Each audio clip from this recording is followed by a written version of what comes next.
This conference will now be recorded. So hello everyone, welcome to day 5 in our GCP Cloud Architect training. So last week we had stopped at the slide where we understood what is service account. We tried to do some couple of demos which made us understand how service account is used. And towards the end, we stopped at a slide where there's a very unique feature with service account, which is basically it can act as an identity, meaning it can act as an email address. So if it's an email address, you can give basically what? If I can get my highlighter. If it's an identity, you have an email address, you just give a role, and based on that role, it's able to do some specific activity. Normal way. Only thing is that this identity does not belong to a human, it belongs to a API or a machine. So that's a straightforward one. The second one, which is very unique with service account, is it can also act as a resource, meaning you can make groups, people, individuals to act as the service account. If you give a role called as service account user role, we have already seen that in a couple of demos. I'm going to reiterate it today. So if you give this role, right, then the specific service account can be acted as a resource.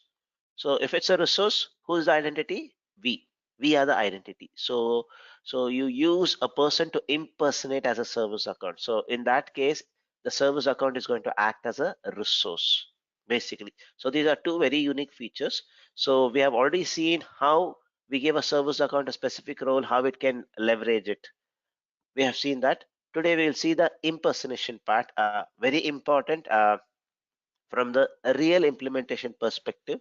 So, but I have not seen any questions related to impersonation. But uh, when you see the real world implementation, most of them are going to be on this impersonation itself. So, getting this concept is very, very important. So, I'm going to go a little slow.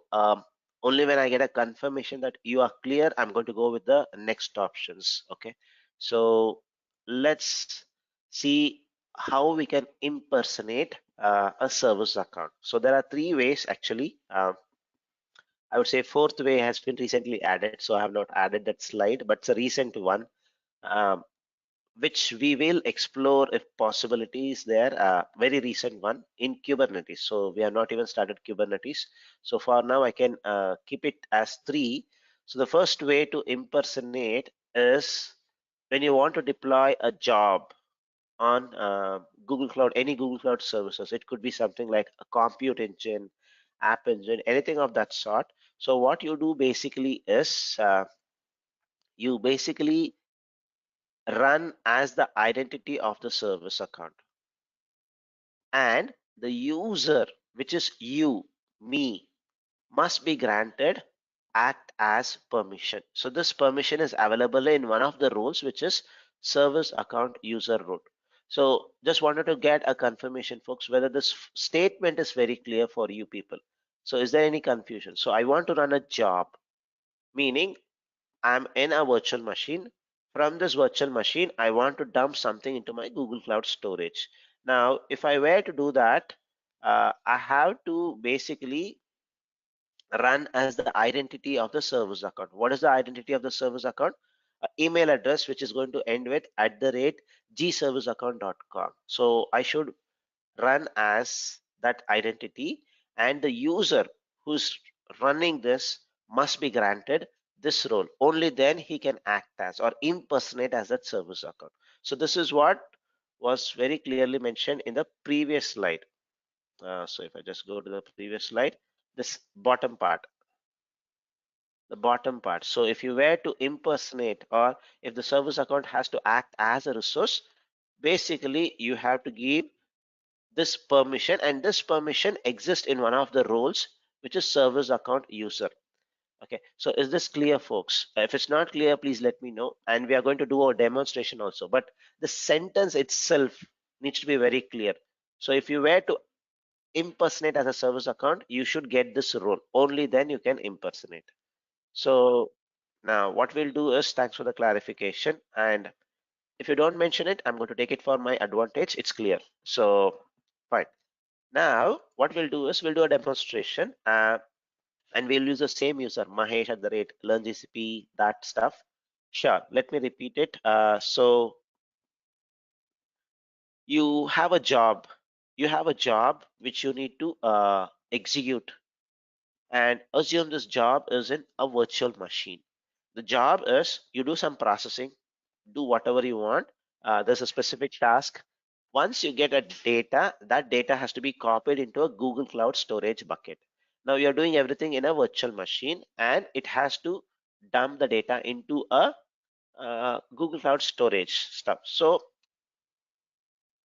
to do this right, basically you will use service account. Sorry, you will use basically a virtual machine to do all the stuffs, and you want to dump it into Google Cloud storage. Now, if you were to see, is this job running or not? Is this job properly running? Is there any issues or not? So in that case, you have to log into this virtual machine. So if you have set this up, everything is working fine. No need to log into the virtual machine. Everything is going to work properly. But if something has broken, you need to troubleshoot it. Then you need to log into this virtual machine. Now, if you are trying to log into this virtual machine, you are trying to log into a system which is a different identity. So you have to now impersonate yourself as the service account. Why? Because the identity of the virtual machine is nothing but your service account.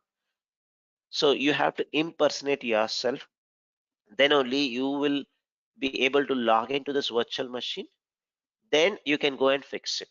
So first of all, so you have to run as the identity. So you are always going to run it as the identity of the service account, and the user, which is you, me, anybody who wants to log in, must be granted this act as permission. So this act as permission is available in one role called as service account user role. So this is what we are seeing it in our bottom screen. So there's a user, that user is given this role, then he is going to act as. So now the service account is acting as a resource. So is that clear, Mangesh? Now when I do the demonstration, it's going to become much clearer. Now what we'll do is we will start every time with a clean slate so that we don't have any confusion. So what we are going to do is switch our screen. And folks, by chance, if I go on mute for 1 or 2 minutes, the only reason is maybe I'm sneezing, I'm coughing. That's it. So don't worry. So there's no network connection. So please bear with me for only 2 days. So have some cough and this thing. Okay. So what we'll do now is we'll go to a service account. So there are three options. So I'm going to call this option as option one, and we are going to create a service account specifically for this. Okay, so that's what we are going to do basically. Okay, before creating a service account, let's ignore service account itself altogether and see what's going to happen. Okay, so something like option zero. So only when we understand option zero, option one will become clear. So what I'm going to do is under user, I'm in batch 6. I'm going to add, if I just put a filter user, I only see 2 people. Now what I'll do is I'll try to add, I'm doing add IAM policy. So policy binding.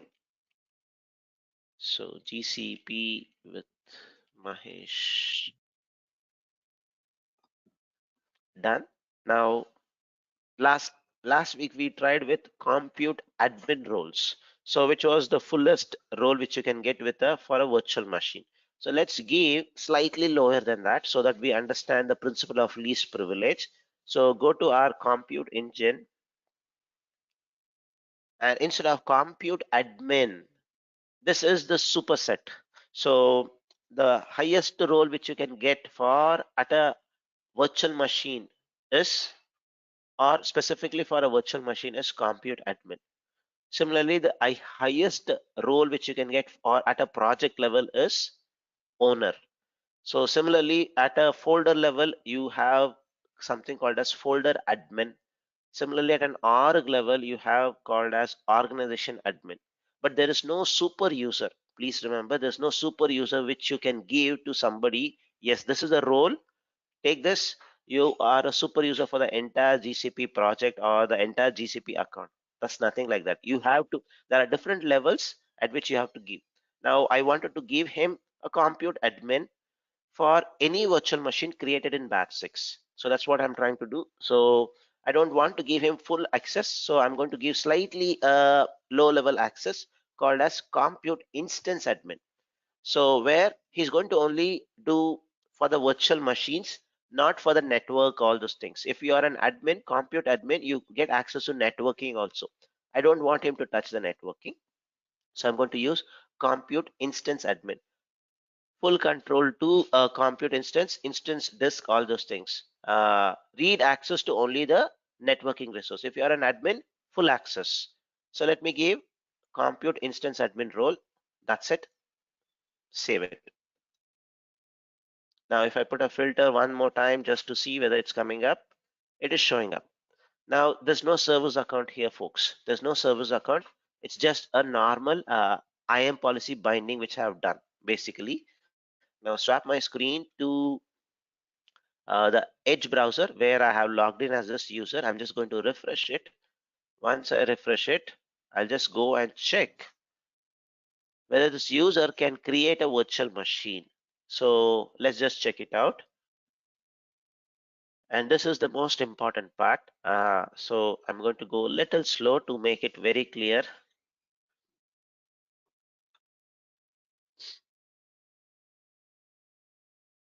Batch 6 is showing up. So let me just go inside that batch 6.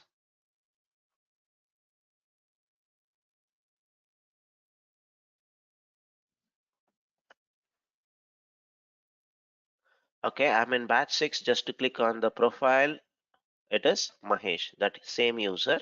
Now what I will do is, I'm the compute instance admin. I should be able to create virtual machine. So let me just go create it.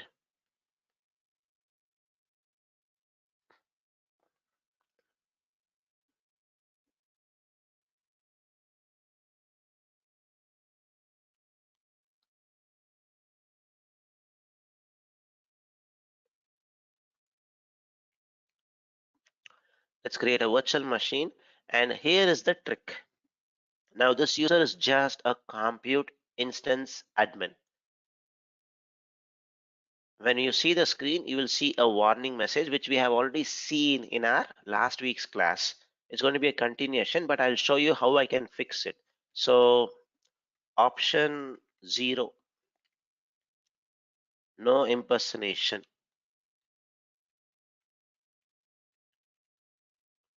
No impersonation. I'll just make it as Singapore and make it in specifically with the lowest machine type, because we may create multiple VMs.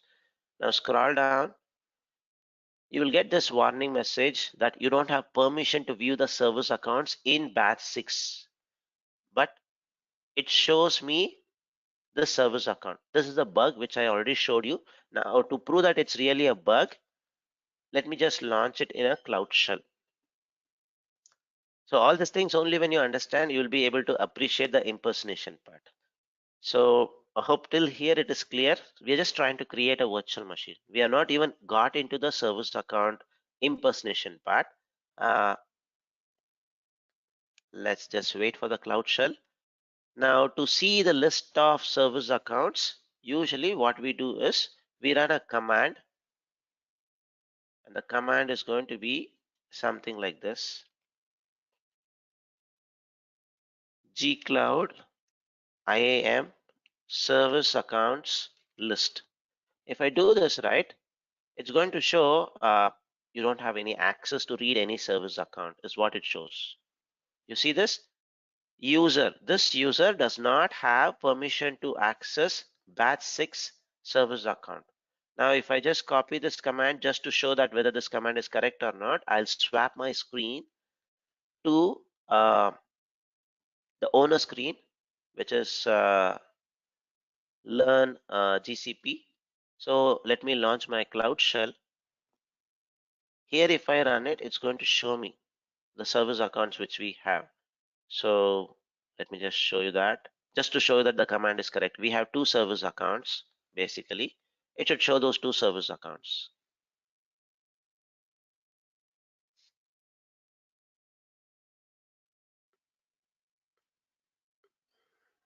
Okay, the project is not set. Sometimes you will have this issue, config set project learn hyphen pc GCP hyphen pc a hyphen batch 6. Sometimes you will not have the project set.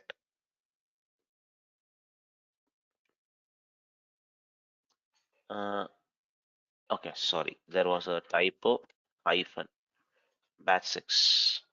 I really like that warning. So there was a typo. It detected that it does no project exists like that. Okay. Okay, now if I do this, it's going to show me the list of service accounts. Two service account. One is the default one, the other one which we created for our learning purpose. Confirmed.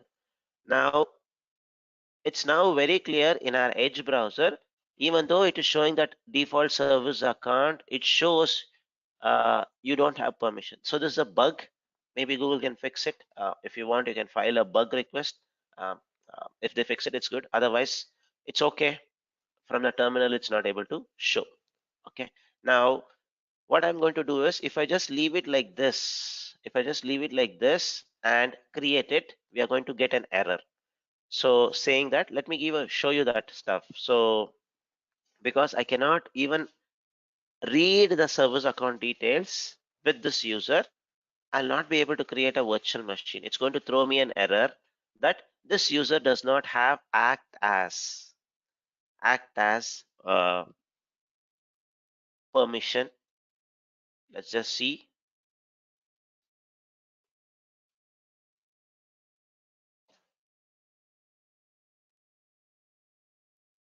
Expected error. The user does not have service account, this access to the service account, only to that specific account. User Mahesh as the owner to grant IAM.service account user role, which is going to have that act as permission. So till here is it clear, folks? Now, since you don't have impersonation, you cannot even read that service account details. Let me know whether this is clear. Okay. Now, I want to delete this. Now, it's not mandatory that you always need to impersonate. So why do you need impersonation? Because you want to act as a service account. Only if you have service account, you may connect to those multiple resources, all those things. But if I want to have a virtual machine, which is isolated virtual machine, I don't need a service account itself. Let me just show you what happens if I don't have anything. Just that compute admin role only. So I'm just going to call this one more time the same thing. Singapore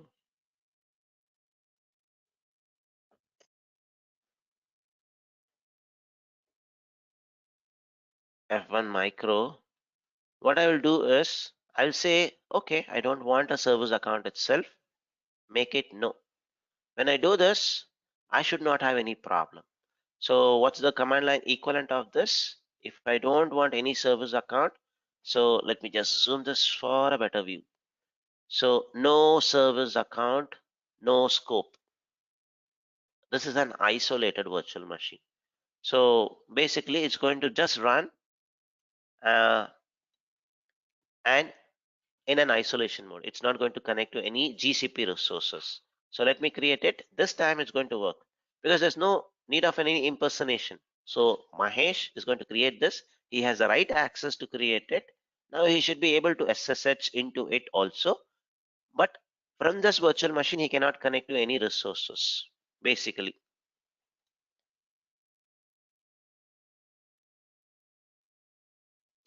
You see, the virtual machine is created. Let me see whether I can SSH into this.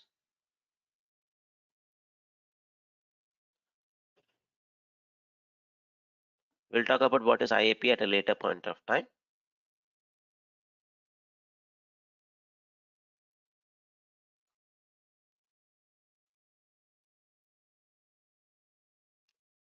Done. I have the virtual machine, folks. I can do sudo apt update. It's a virtual machine which I have got. I can do whatever I want here. I can access Google, but what I cannot do is I cannot run gsutil ls. It's going to throw me an error. You don't have any in this project. We don't have any buckets which can be anonymously accessed. So that is what it shows. It's like in an isolation mode. That's it. So this is option 0.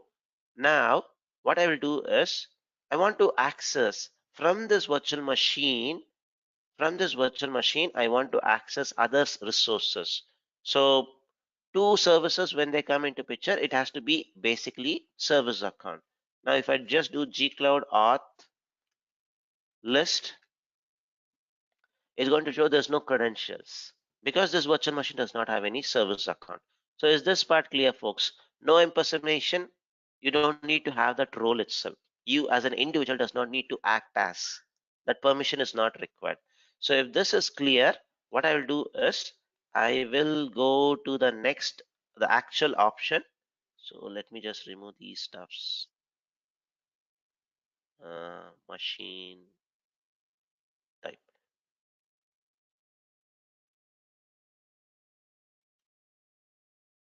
Okay, so this is the machine option 0. Now let me swap. We will try this part.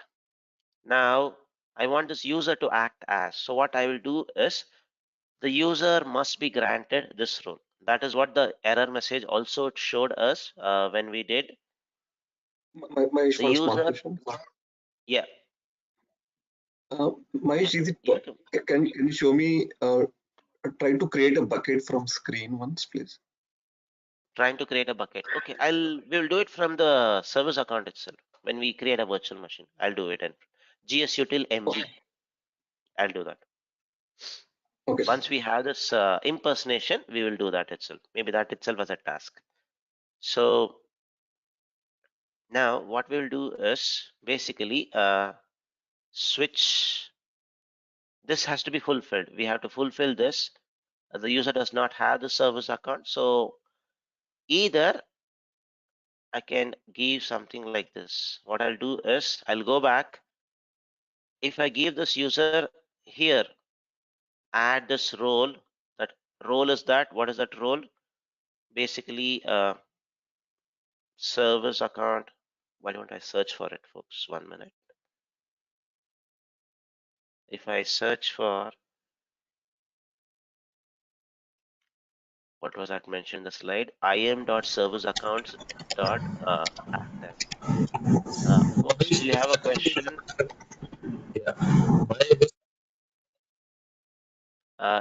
Mansur, if you can, there's a background noise, so if you can stop and do it, it's going to be good.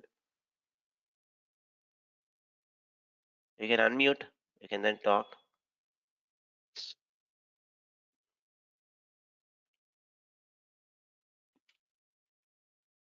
Service account, im.serviceaccount.act as. Will this account have access at a OS level? No. So this account, if you are able to log in, you already has a sudo access. So what it's basically like you can do whatever you want. So directly you're not going to get it. So once you are able to SSH, you will have full access. But if you want to restrict all those things, then an integration with an Active Directory or something is required. So basically, I would say if you are able to SSH, in simple terms, I would say yes. He is like the admin of that virtual machine. At the OS level, you want to do any changes, all those things possible. You can install certain stuffs. All those things are possible, basically. But this has no direct connect actually. What Google gives is the moment you have these necessary roles, you should be able to log in. And people whoever logs in get usually a sudo access. If you want, you can block those things possible so that you can restrict certain stuffs. Basically, you should be able to do whatever you want in that virtual machine. So im.serviceaccount.act as permission is available in these many roles. The one which we know is only this role. So that's the reason we always give this role. Owner, editor is going to have this inbuilt, and we don't want to give that because it's slightly a broader access. So always try to give this role. So if I go here,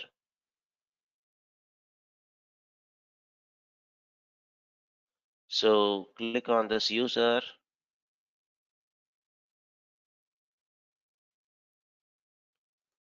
Now give this user that role.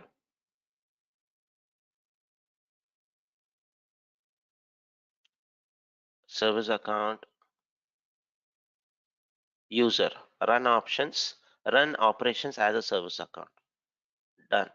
So this user has the capability to impersonate not only as this service account, any service account in this project, because you have given him at an IAM level. You can also give at a individual service account level. That is also possible. So how do you do it at an individual service account level? Select this, click on show info panel, give that access. So both are possible. So let me just do that after doing this part. So I'm doing it an individual, like all service accounts. So I can have virtual machine provisioned with this service account also and this service account also, because Mahesh has the access to the entire project, all the service account, multiple service account. Okay, so swap the screen. Now let me refresh it in my Edge browser.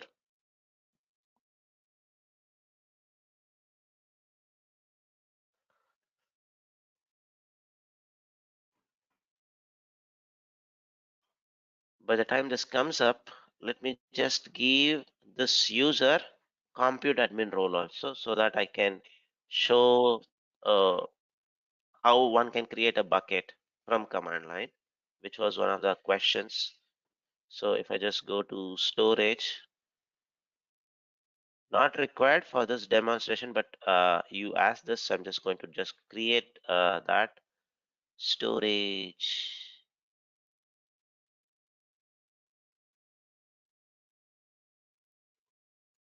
Just a role to create storage. With compute instance, I can create virtual machines from the virtual machine itself. That's also possible. So, oh, the screen is still loading.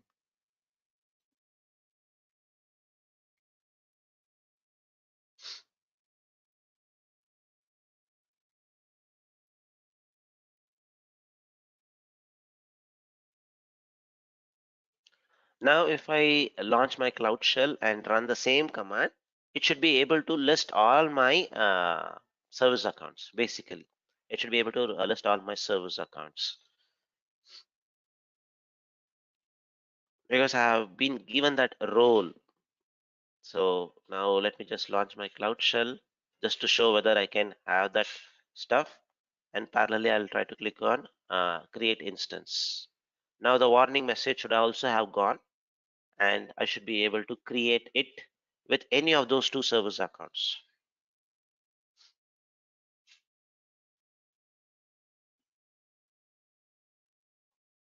So option, I'll call it as option one, service account user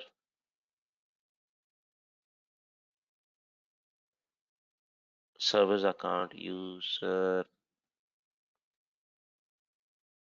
role. So this is the one which we are talking. Let me just minimize this. I'll just list it also. I'll show you that. Singapore.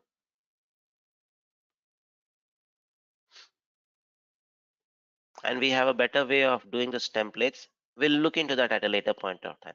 So I don't want to do that now itself. Now, if you see, there's no warning message, folks. Same user, no warning message. And I can also see the other service account, because I have this role which was previously not working. Now if I run this, it's going to do that. It's going to show me two service account exist. Now you get the understanding, clear picture. Now I can list it, and also I can act as. So why I'm able to list it? If you want to just see that, just go to this roles.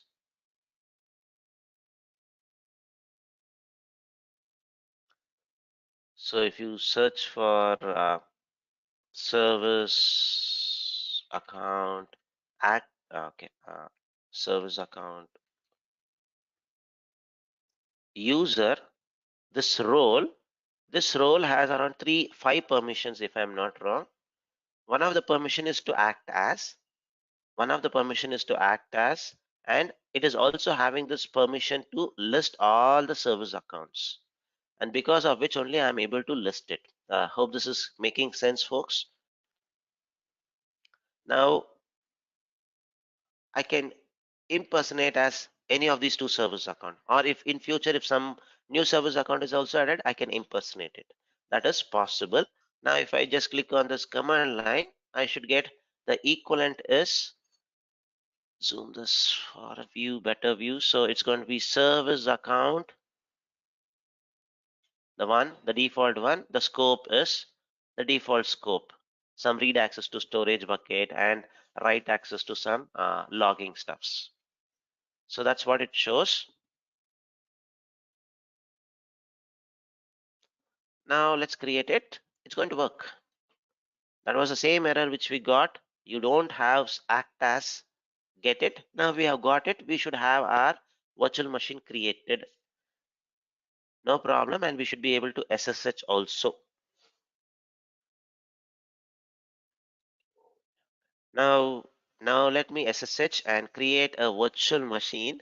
SSH and try to create a bucket, and also answer Mansoor's question like uh, is this user the admin or at a OS level? Because you have already given this user compute admin, instance admin, definitely you can do it. So you can log in, you can do everything, means definitely you can do some changes to this system also. So maybe add a disk, remove a disk, all those things you can do it. So now if I just run this command gcloud auth list, it shows it's my default compute engine default service account. I can do gsutil ls. I should be able to list it because I'm the compute admin. And to answer Kumar's question, how do I create a bucket from command line? Something like this. I'm going to use this name, option 1. This is how I, okay, was there a name difference? Bucket. Okay, the role is not propagated. Maybe 1 minute. All good. Everything is correct. Let me do sudo. The same issue which we had. Compute admin we have. Is there anything wrong here? Okay, I'm not sure whether it can end with a number. Let me just use this one, folks. Permission denied. Okay, we have a solution. Just go to that LSA, delete this. Now try running this.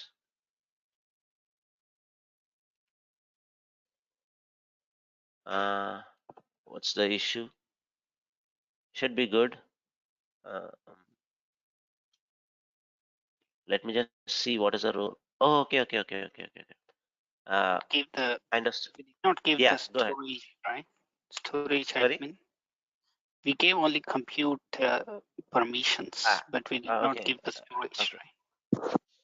right? You're correct to some extent. So if I just do gcloud auth list, the mistake which I did was what I am doing. I'm trying to do it as this user, right? Now, if I just go to my, oh, I'm an editor role. Okay, this is access scope, folks. This is access scope issue. So the last week's demo which we are doing. So if I just go to this,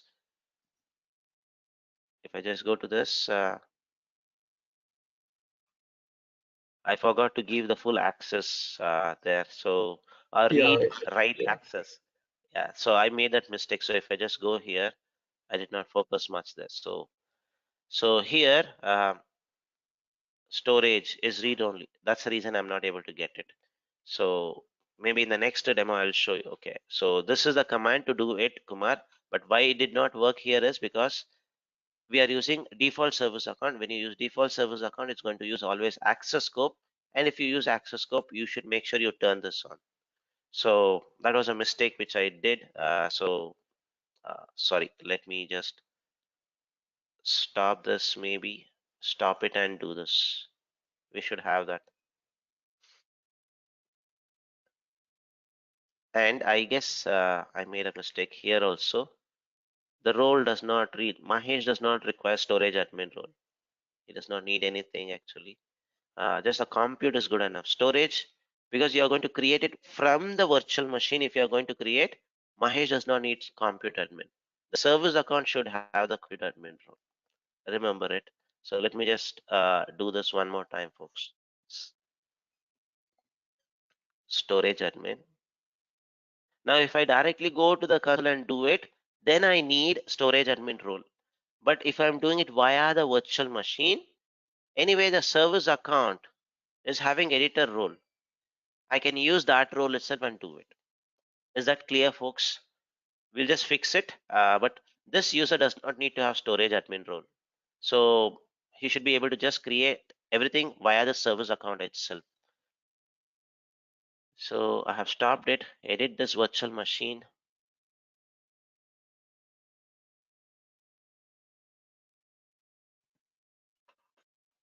Edit this virtual machine and set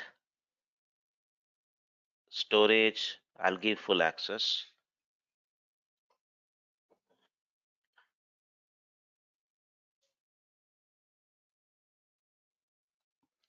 We'll start it, then we should be definitely able to create the virtual, from the virtual machine, we should be able to do it.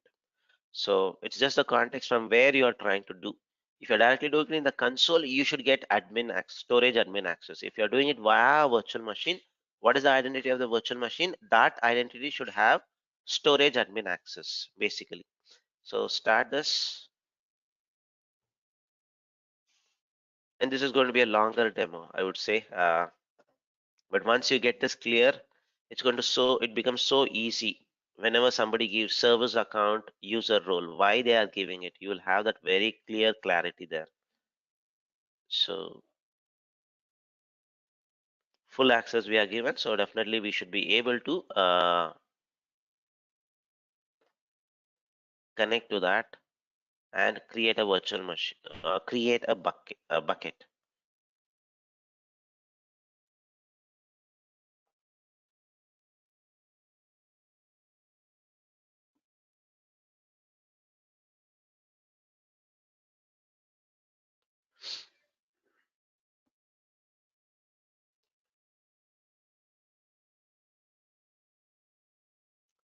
This time I should be able to do it, and if it's not, that cache, we can know how to fix it. So let me first show what's the user. It is the same service account. Now, if I use the history option 1, okay, it is just that cache issue.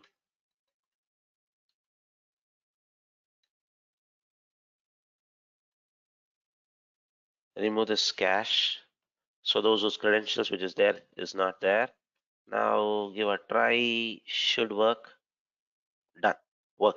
So this is how you do Kumar creation from a command line. And if I look into my activity page, who created this bucket for audit purpose, it's going to show this service account only created. Even though Mahesh logged into this virtual machine, whatever I do in the logs, it's going to show the service account. So let me just show you that. So this is usually called as impersonation, right? So the blame, if it's a good thing, it's okay. If it's something went wrong, the blame goes to the service account. So now, if you want to know who did this, basically you have to go to your project and see which and all user has this access, service user, service account user role. That's how you can come to know, but it's going to be little difficult. If there are multiple people, it's going to be little difficult there. So bucket. So if you see in my laptop, the time is 9:12. Uh, bucket was created. Who created it? This user created it. So is this clear, folks? The impersonation, the first level, act as if you do it, what you can do. And now because the uh, now if I delete it also, it's going to show the same thing. So I'm just acting as, and the person who is going to impersonate, for him, if you just give that role, that's good enough. So that's good enough. He should be able to impersonate. Uh, impersonate. Let me just refresh it. The screen is not refreshed. Is the first option clear, folks? Act as. So now you go to activity page. You go to activity page. You see bucket is created. Now, if you want to see this service account created, it's very clear. Service account will not log in and into a GCP console and do it. Somebody has impersonated. To know who has some impersonated in your project, the only way is you have to go to your IAM, put a filter, find out who has this role, service account user role. So that's the only option which you can do. So you can put roles, go to roles and put a filter to find out who has that specifically that role. So service account. So possibly one of these person. If it's one, it's okay, easily pinpoint them. Otherwise, one of them in this group. It could be a group of 10 people.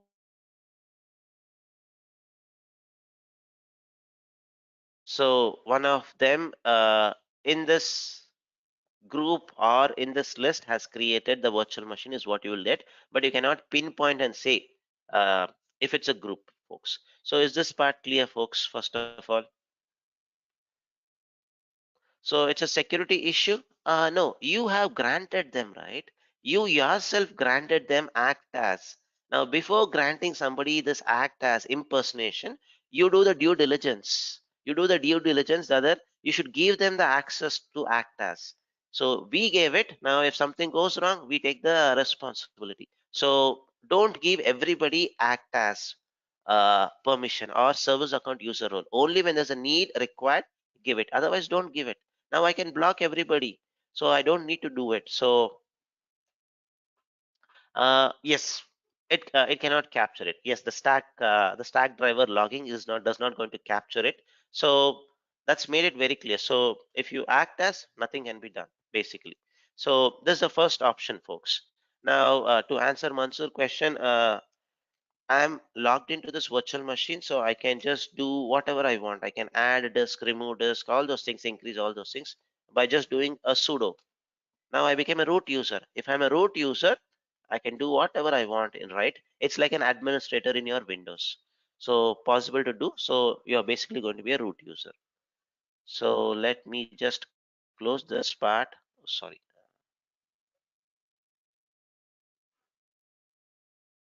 Close this. Go back to my IAM.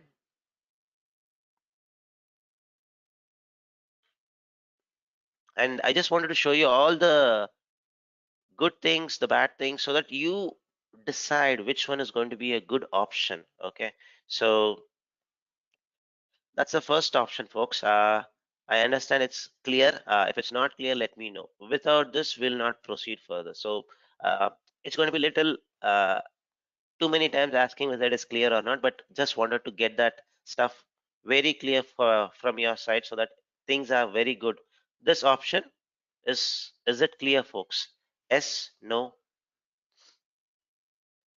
only one, two, three. Okay, good. Thank you. So this is the first option. You know the pros and cons of it. Anil Kumar already mentioned it. It's not going to be capturing. So yes, because you gave it as act as, you'll not get a clear picture, a clear clarity who is doing it. So audit logs becomes little difficult. And if an employee goes rogue, he can do things slightly wrong. There's one question. Let me answer it. So sorry, the same question. Will that not be a security issue also? Is this advisable? In what scenario we will be using it? So thing is that here, uh, what you did was basically you need to log in to this. So this kind of stuff, when you will use this, you want to act as basically. So when you provision these resources, this Mahesh user does not need to have this. So if I just go put a filter, this user, right? I have given him service account user role. Now you could have put a limit. Now this assume this user is a contract user, folks. There's some issue with the virtual machine, a software based issue or something. So you need to give this user, only then he can log in and fix it. So in this case, you just give him and give him for a short time. So something like,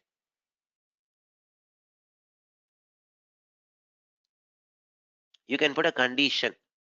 You check with him, how long do you take to fix this? And if this contractor says 2 hours or maybe a day, put a condition expiring access. So you need a daytime. I'm just going to put a daytime. So 7th. By 7 o'clock, by 7th of February, he should finish it. So I have put that condition, save it. Now, temporary access, you want to grant some temporary access because he needs to fix, because he's an expert in this stuff. He will fix it, but you need to give him access. In this scenario, you are going to give act as. Now you gave it, now you know, and it is very clear from that person's side also, if something goes wrong, the blame goes to this person, Mahesh. So this way, in this case scenarios, you will usually do it. So if things are all working fine, revoke his access. And even if you forget it, this condition, IAM condition, is going to revoke his access. The entry is going to look in the screen, but the access would have been removed. Okay, so hope that makes sense. Mohammed, Mansoor, Mohammed, Ali, is that clear, Mohammed? To troubleshoot, basically to troubleshoot is where you need to have this basically. Okay, now if you give everybody service account user, not for troubleshooting, everybody to create virtual machines, you have to give it, then you will not be able to track it very easily. Okay, so that's the first option. Now let's go to the second option, which may look little scary also, but I want you to be aware of all the options. The next option is called as authentication using your private key and do it. This is the most scariest option, I would say, the dangerous option, I would say. What is this basically is, first of all, I'm going to revoke my self access. So Mahesh will not have access to this batch 5 project itself. But I'm a bad guy, assume, and somehow I got access to one of the private keys. What I can do is what I wanted to show. So service account can have, you can generate a key. So now if the key goes in the hands of a wrong person, what and all he can do. So using this key is what I wanted to show. And this is, in some organizations I have seen, this is a approved way. The reason is they don't want to give any individual access to GCP console. So they will create a service account, they will generate the key, and they will share it securely to that employee, and that user or that employee will use this command, gcloud auth activate service account, the key, and he will become as that service account itself. Now whatever he does it, it's going to be under the service account name. Now how do I track it? Now you should know with whom you have given this key, then only you can track it. But if this person shares the key with somebody else, it's going to be a little tricky there. Okay, so let's try to do this part. So for this, to keep things very straightforward, what I will do is, if I go to my service account,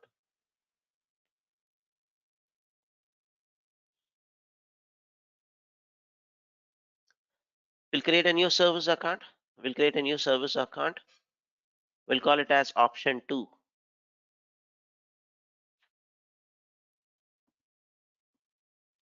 Option 2 SVC SA. Option 2 service account. So I'm just going to mention it as option 2. That's it. So this is where I'm going to create an identity. We have seen it. This is the only identity which you can create in GCP. We have seen this in last week's class itself. Create it. Now an email ID is created. Now all the options which we are exploring is very well documented. You can look into the screen. Grant this service account access to batch 6 so that this permission, so it has the permission to complete specific action. So if I just click on this, there's nothing which is not there in the documentation. Everything is going to be there. So this document, is this the one? Oh, this is granting. Okay, this is granting. If I just oh, this is granting. Sorry, this is not the one. Let me just show you. So let's grant the service account something like compute admin or compute instance admin and storage admin. So two roles we will grant it. So recently used compute instance admin, another role.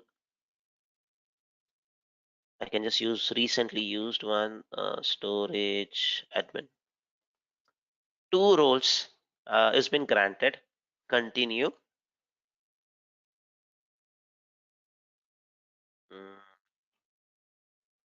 Okay, that's okay. This is showing that timestamp stuff. No worries.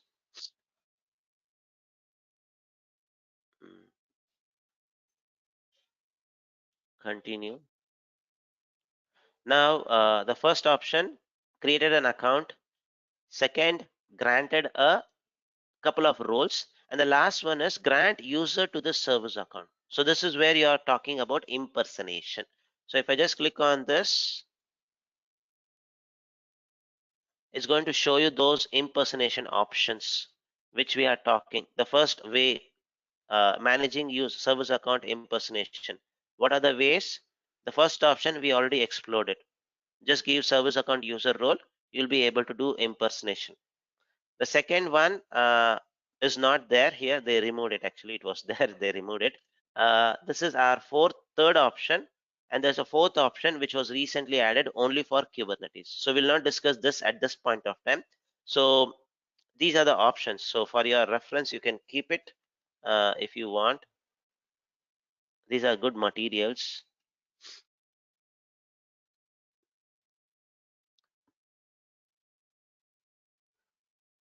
Now here, if I grant some user an access, what's going to happen basically is that user is going to get only to this virtual machine service account user role. Let me just show you that. Not to the entire one, only to this one. So service account user, or maybe I'll just use a different email ID so that we'll not get confused. Demo.gcp 2018 @gmail.com. Okay. Then I'll also add, so grant users the permission to deploy jobs VMs with this service account. So one more user, I'll just use demo.gcp 2021. So this is the admin, service account admin, service account user role. Basically, this is at an individual service account we are giving it. Click done. When I click on done, 3 service accounts are shown. This is the one which we just created. Just click on this, show info panel, and turn off this thing. So don't show inherited permissions. Show only what you have added at this service account level. So only to this service account. Now, if I see there are 2 roles, service account admin, who can manage those service accounts, all those things. The one which we gave was when you give a specific person to act as to a specific service account, this is how you do it. The first one which we did was at a project level. Now Mahesh still now can act as all 3 service accounts because you have given him at a project level. Now here demo.gcp 2018 user will have access only to this service account only, no other service account. Is this clear, folks? Where you use this option basically? Where you use this option basically? At what level you give, it's going to be applied at that level. Now, what I will do is I'll continue using not demo user, but I'm continuing to use Mahesh only. This user is going to go rogue, is what we are going to see. So what I'll do is I'll revoke his access.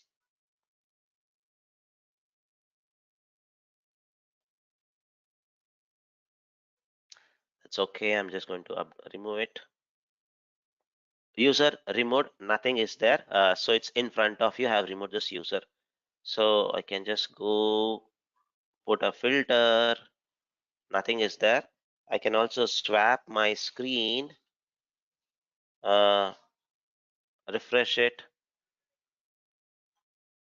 It's going to throw me an error. Mahesh, you don't have access to batch 6 is what it's going to show.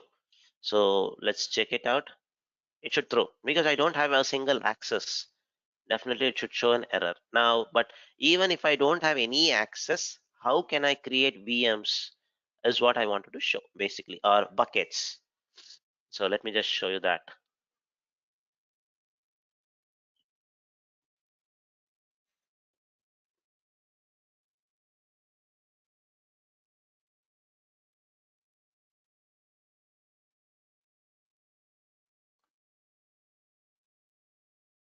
This is the only part which I have to wait for a longer time for the refresh.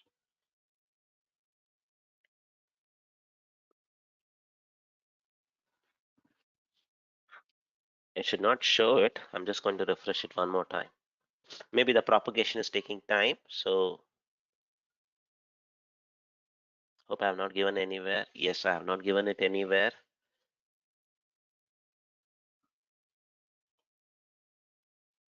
Okay, it's not reflecting. I'm just going to log off and log in back.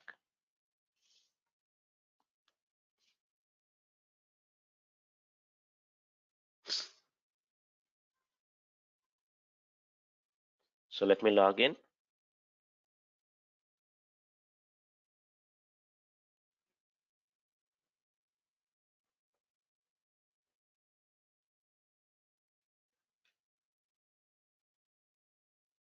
Should definitely throw me an error.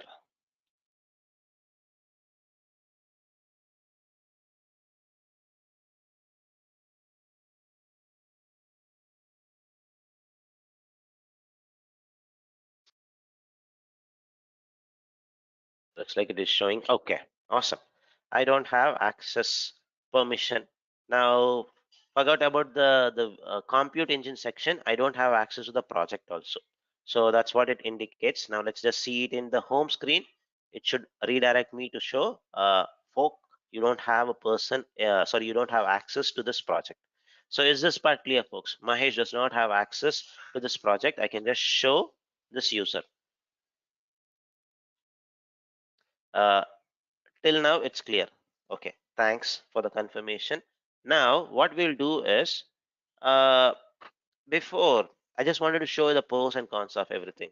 So before this, so what we will do is, somehow this user have got access to a key. So we have not generated a key. Let me generate a key now. So I'm just going to generate a key for this option 2. So generate a key, click on create, this 3 verticals, dots, create a key. And the best way or the better option to always create a key is using JSON, JavaScript object notation format. That's recommended. But for backward compatibility, you can use P12. I've never used P12. That's only for the older systems. Let's use JSON, create it. I'm creating a key, done. So this key will get downloaded to my local system. So let me just open it. This is my service account key. So it has the project ID, it has a private key information, everything for me to log in. If you just share it, if I now send it to you also, right, you should be able to log into my project via command line and do everything basically. So what the service account can do, basically, what is the role you have given, those roles it can do. So if I put a filter here, option 2 is to compute admin, storage admin. So I can do anything with respect to storage and compute. How? Let me just show you. somehow this user, Mahesh user, has got access to this key, and assume he has left the organization. All those things has happened. The worst scenario can happen to a person. So he is not in the project. Now let me open my cloud shell, and it does not need to be a cloud shell also. If you have cloud SDK also, you can use it. Let me just show what this user can do.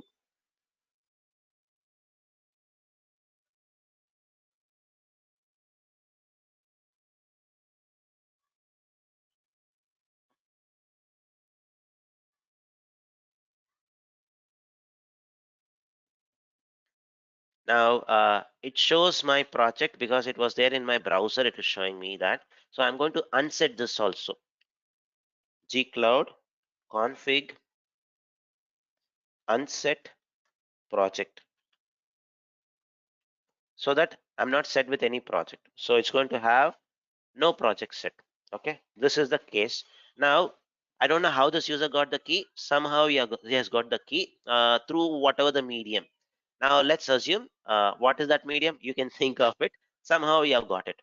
Now what I will do is I will upload that into my shell, where I don't have even access to the project, but I'll get that key somehow. So it is in my local system. So let me just upload it. I have uploaded that key. If I put ls, I see lots of stuffs. Just give me a minute. I'll just clean this up. So I'll just move this key and call this as key.json, just for simplicity reason. It's a bigger name, so I just wanted to rename it. So now I have this key. Let me show what I can do. Before I show what I can do, I wanted to show what is the user currently logged in to this cloud shell. Auth list. It's going to show Mahesh. No wonder. Cloud shell is totally provided free of cost. It's going to show Mahesh. That's it. Done. Now, what I will do is I will use this command which I showed you here. Gcloud auth activate servers account. I will activate myself. It's basically like impersonation. So Gcloud auth activate servers account. The key is key.json. This was the whole reason I can type the name easily. So that's the reason I renamed it. Easier to remember. Now activated. I have activated myself as the service account. Now, if I do the same command, previously which showed Mahesh, who don't even have access to that batch 6, now I have activated myself as, you see the star, folks? The star indicates what is the current account which has been set. Now you can switch between two different accounts. Now, if you just use gcloud config set account, you can change it to Mahesh, or you can change it to option 2. Your choice. Now I am currently activated myself as this one, meaning I can do whatever the service account can do. What are the roles? Compute instance admin and storage. I can just do this. Let me just do that. Gsutil. First, let me show you gcloud command. Gcloud compute instances list. Without project, I cannot pass it because I don't have any project info set in my shell, but I can know the project ID from my service account itself, the key itself. I'll get this. If I have access to this key, I can do this. So it's going to show what is that?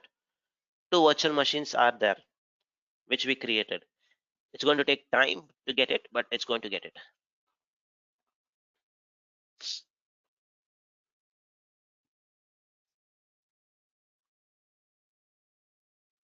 You see that, folks?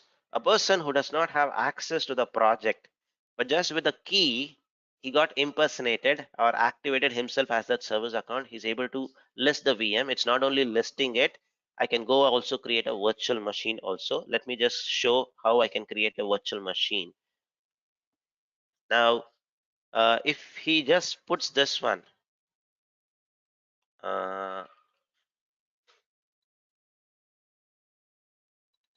let me just put gsutil ls minus p.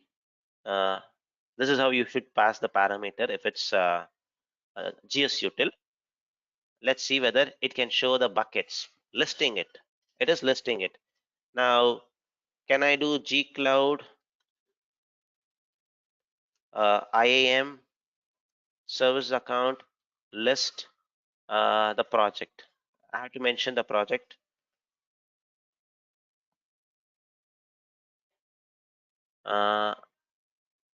Which is this? Okay, let me enable it. What is there? So what is this project ID? Let me just search. Is this my project ID?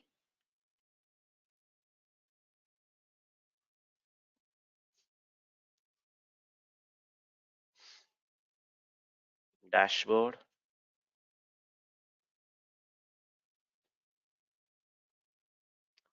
Let's just check it. Whether is that the dashboard?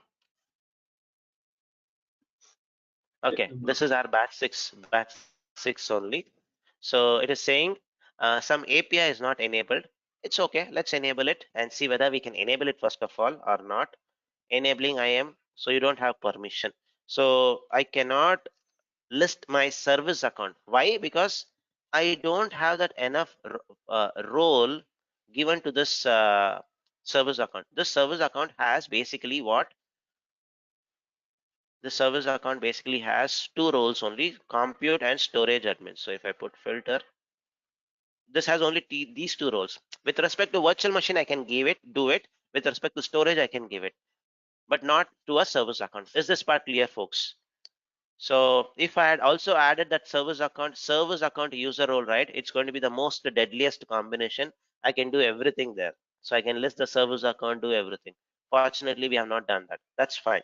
Now, till here, is it clear, folks? I can just use a service account key. Somehow I got access to it. If I have access to it, I can do basically what this service account can do. I'm able to list it. I'm able to create also. I can just create a virtual machine also. Cloud. First, let me create a storage bucket. gsutil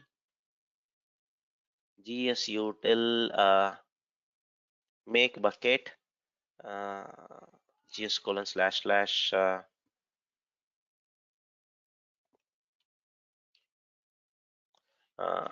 six using SA key. Okay, I have to do something like this. The -p parameter should be passed first, is my understanding. It has a this thing specific way you call it somewhere here. I don't recollect it, but let me just give a try. Yes, I created it, folks. I created it. Now, if I do list, I should be able to list this thing. You see, I'm able to create it, folks. Now, if you go and look into the activity log, what's going to be the information, folks? What's going to be the information? Which is going to say who created this bucket? Option 2 created the bucket is what you are going to see. Let me just show you. There's nothing hiding. Let's just see it. Is there any validity for the key? Unfortunately, I'll come to that. I'll show you the validity towards the end. So none of us would be there till that validity. It expires in 10,000 years. So by default, I'm showing you the cons of it. So now you should prepare yourself how you should design this. So now if I go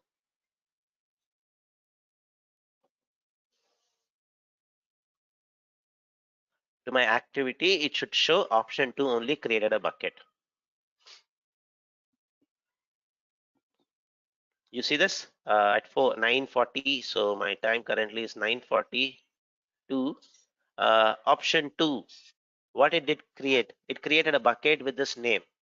Is this part clear, folks? I can do it because because the service account has storage admin role. Now I can show you how I can create a virtual machine also. So with this option.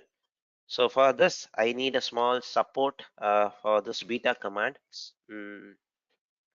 Interactive. I don't remember the command. That's the reason. Remember, I cannot use any service account for this virtual machine because I don't have the service account does not have service account user role. So basically, you can create a standalone virtual machine.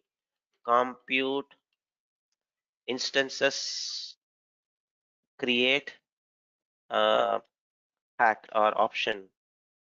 Oh, okay. Let me just launch it one more time, folks. I'll use the command somehow. That beta is there. Sometimes it messes up the stuffs. So by impersonating, I'm able to create a bucket. Now I'm going to show you I'm able to create a VM also. Since I have that access, I in the sense the service account has that role, I should be able to do it. So let me just do project config unset. I don't want to have any background. That's the reason. Project is unset. If it's already set, you don't need to specify that parameter -- project. I don't want to do anything. So as if like I'm an outsider, I just have access. How I am trying to create is what I'm going to show you. Gcloud auth list. It's gone because if you, and this is going to be valid only for the session. How long you have opened your Cloud Shell. If the Cloud Shell closes and you launch it, you will be losing your this thing.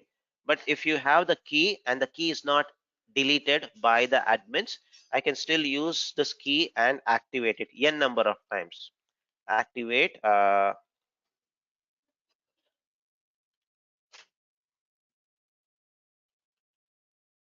so usually what I've seen is people keep it in their Cloud Shell and keep activating it. Now if I do it, it's going to show option 2 is the stuff.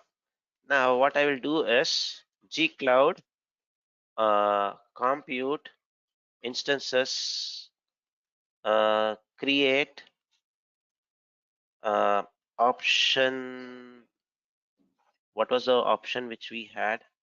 Option 1 if I'm not wrong. Option 2 private key.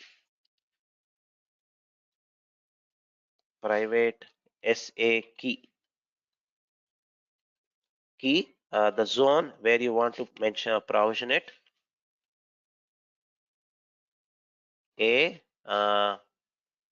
Then now the most important thing is this user knows he cannot use any service account. So he has to explicitly mention don't use any service account. So how? Using that command which I had shown. So something like no service account, no scope, something like that. So you have to mention that, and also you have to mention your project. The project is batch 6. So if I just use no service account, no scope. Hope my this thing is correct. I'm just going to quickly check, folks, whether it is the right thing or not. So if I just go to virtual machines,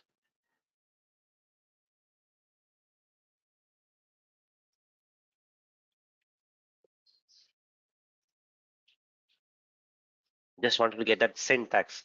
I tried using that beta, it was having some issues, so I thought let me just show you. And this is how you can usually, even if you don't remember the command in your real time, if you're doing something, you can use this to get those gcloud equivalents. Just go to the screen. Most of the time you will have that option, the gcloud equivalent, and you should be able to do it. So let me just quickly see that equivalent.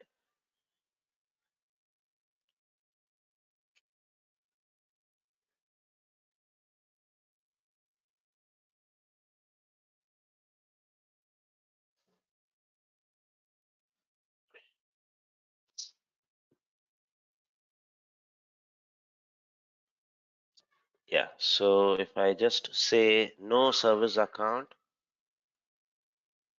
just wanted to get the equivalent. So it is no hyphen servers account hyphen no scopes. That's what it is indicating, scopes. Okay, this is the step.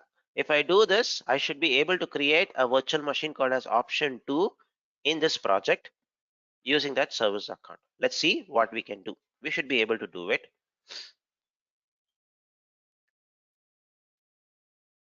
And we can also log into it. It's not only that creating it, I can also log in. Yes, I have created it. You want to verify it? Just go to this console, the owner screen. I'm in the owner screen because that user Mahesh does not have access to the console. Only to your shell is what he has access. If I refresh it, I should have a new VM.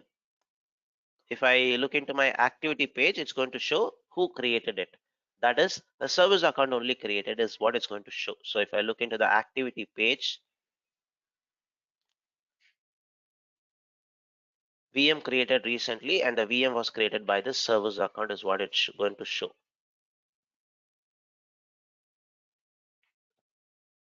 VM created by whom? This service account. Expand it, you should be able to see that. So there's one question. So we use service account, then why we use no service account? Okay, the key, the service account key is basically to use that service account. Like it's like you are sharing the password of that account in very simple terms. Now that service account basically has only access to virtual machines and storage bucket only. It does not have access to service account user role. Because it does not have access, you cannot get the list of service accounts, Anil B. So that's the reason we mentioned no scope, no service account. If you try to do it also, it's going to throw us an error saying that you don't have access to the service account. We know that we don't have access to service accounts.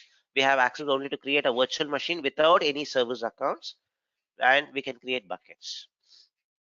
Now, it's not only this, I can also log in, folks. I can also log in to this. I can use gcloud compute SSH. Okay, compute. I don't remember the command. Let me just get it. So I can just log in, do everything. So if I can create it, I cannot. I can also log in.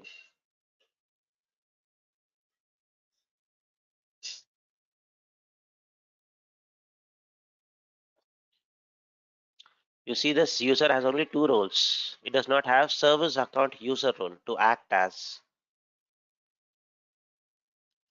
So that was the reason why we just gave no scope. Let me just get that command to SSH from the command line. So I can just click on these three dots, view gcloud command. The command is SSH zone. Okay, let me just get this command. Go back to my Edge browser where I can put this command gcloud beta compute SSH. Let me show you whether I can SSH to this virtual machine. And there are scenarios like this, folks. It's not just a hypothetical scenario. I've seen cases like this where there's some cryptocurrency kind of stuff's process executed where the people get access to this kind of service account keys, and without the actual people knowing it. Okay, there's a beta. Okay, let me see whether I can log in. Yes, I have logged in, folks. So you see it, my prompt has changed to Mahesh. So if I just type gcloud os os info, it's going to show me that this thing. Now I have got access everything. Treat me as a hacker now. I can do some all kinds of wrong things. Bit uh, cryptocurrency, bitcoins, whatever you want, you can do it. You have an access, and this does not belong to your account. I can create a more powerful virtual machine. Or if I'm a very smart hacker, I can create small virtual machines where people will not even notice, but use it for some illegal purpose. I can do all those things here, and I can, whenever I don't need it, I can stop it or delete it because I have that capability. So if I just use this command, if I can create it, I can also stop it. So I'm going to just do stop or delete. so that nobody knows it. I can play that game very easily. So if I just do delete, for deleting, I don't need to mention these things. I can delete this, and I can delete it silently also. Done. This is the other side of it. So if somebody gets access to this key, they can do everything like this basically. And in organizations, what I have seen, the stuff is deleted. Now if I just do list,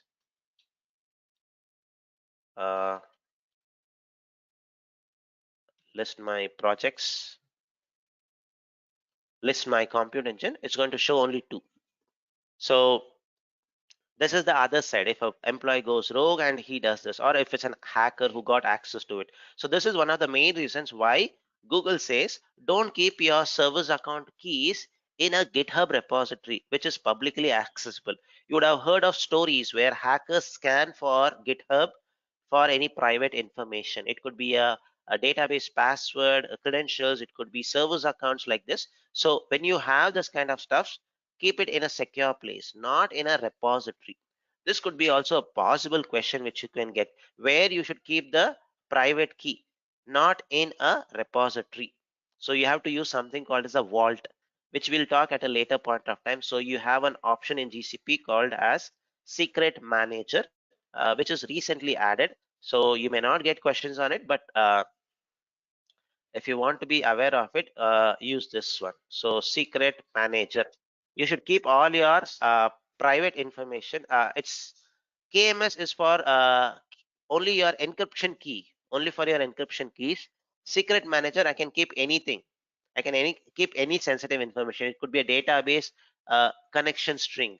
It could be a prior password of a Windows virtual machine. It could be a password, or it could be a private service account key uh, of a service account. I can keep everything there.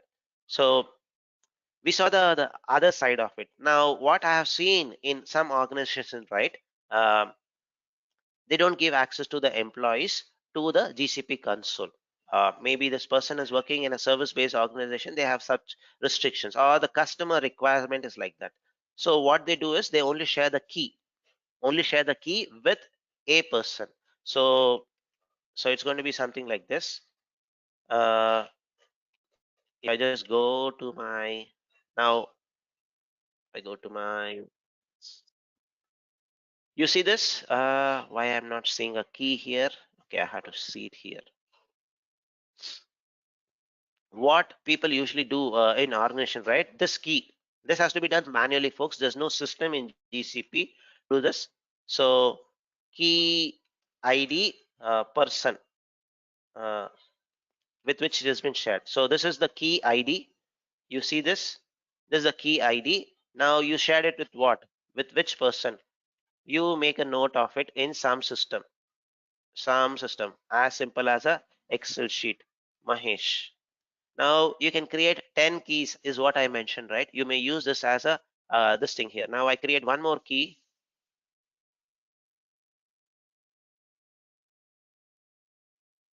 Done. So this is the key starting with BB. Now this is going to be shared with Kumar.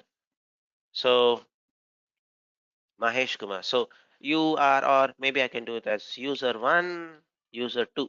Now something goes wrong. Something goes wrong. It's going to be a little difficult in which key has created it, because in the activity page it's not going to show which key did this. So at least you can come to know with whom these keys are shared. You can investigate them basically. You in the sense the security officer can investigate.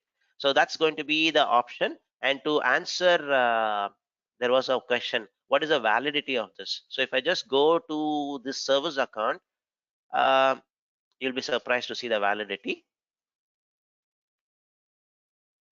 I can 100% assure none of us are going to be there at that time. So the validity of each of this service account is going to be 10,000 10,000 year, 1st of January 10,000. So hope such a calendar exists, but this is the validity. Now by some means you came to know the key has been compromised, then simply delete it. Simply delete it. That way you can make sure your that hacker does not have the key forever. So this is one of the main reasons why your server's account key should be regularly rotated. So you cannot put an expiry date currently, so that's going to be a feature request. There are some options still going on, but you don't have an option currently to put an expiry date. Is there any reasons why we cannot show the key in the activity? What is stopping it? uh, I'm not sure, Kumar, what is the reason. They have not added it. That feature does not exist. Not sure what is the technical reason behind it. The only thing is that they could have done it. I'm not sure why it is not done, but it's not going to show you the key in the activity page or in the logs. So these are the gray areas which you should be aware. Now, once you know the gray areas, you can tighten the system very well. So I Maybe, usually say like, yeah, maybe go ahead. Mahesh, sorry, maybe activity can be accessed by anyone, and if we show the key, then Hmm. anyone can have access. That may be that may be the reason. He already has access, right? What is a big Okay, deal whether you have this key starting with 7 9 or you have a key with BB? Does not matter, right? He's going to have storage admin and compute admin access. Uh, Not sure what is the reason. It could be like now. It could be okay, an option. It could be for future enhancements for Google. But these okay, are the gray areas. The reason for okay. showing you this gray area is like only if you are a good hacker you will be a good cloud architect, so you know how to tighten the system everywhere. So and you are also slowly getting your security skills also upgraded. So that's the whole thing, folks.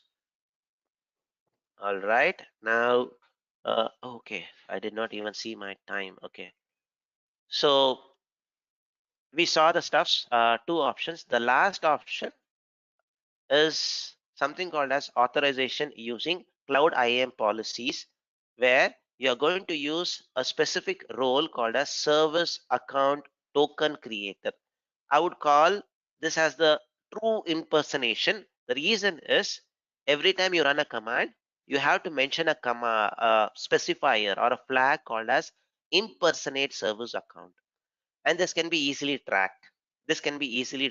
So my favorite option is this one, and this is what you see it in the documentation. Here they mention service account token creator.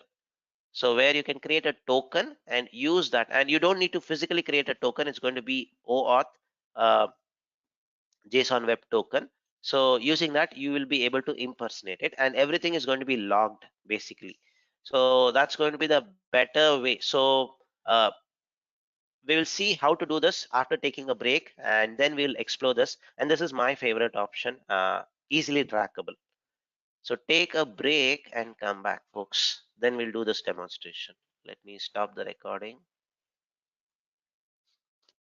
This conference will now be recorded. So before the break, we saw two options of impersonating, and we saw the risks involved in that also. Uh, let's look into the last option, which is basically using cloud IAM policies, and you can easily track it, who has access, uh, uh, instead of creating a manual reference like this key is being shared with this person. You can easily see who has access to what, those details. But when you impersonate, the keypad is this is the thing. When you impersonate, right, tracking becomes difficult. Like the person would have created some, maybe the same ID has been shared with 10 people. Anybody can create it. In the logs, it's always going to show who, it's going to show the server's account only created it. But to some extent, if you want to track it, the last option is going to be a better option, is what I feel. Let me just show you.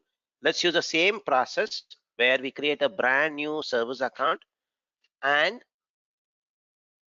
give the specific access and see around. Okay, so let me call this as service option 2 SA. So option 3 SA. Option 3 SA, using tokens, service SA token. Done. That's the identity which I'm going to click create. If I click create, an identity gets created. Now let's give the same role which we gave so that we can compare it very well. Recently used compute, sorry, not compute, instance admin, then storage admin. That's it. Two roles. Continue. I don't know. Okay, I have to refresh the screen, so that's the reason it is failing. So without refreshing, I'm playing around. So this one we have seen how do you grant it. So I'm just not going to touch this. I'm just going to leave it empty now. Done. So we have created a service account as the regular process. Now this time, what we are going to do is, first of all, let me see whether this user has access. This user does not have access anyway. Mahesh, that user does not have access, but just wanted to verify it. It's not there. Now let me go and do a small thing. Select this user, sorry, identity, service account. Click on show info panel, and you see these are the stuffs which is done at this service account level. There are two editors, all are owner, two owners, all those things. What I'm going to do is, now I'm going to add a user, which is Mahesh, and the role is going to be service account token creator. That is what is even mentioned in the slide. So you need to give this role. So if you just give this role, impersonation is possible using a token. So let me just do that. Add a member, Mahesh.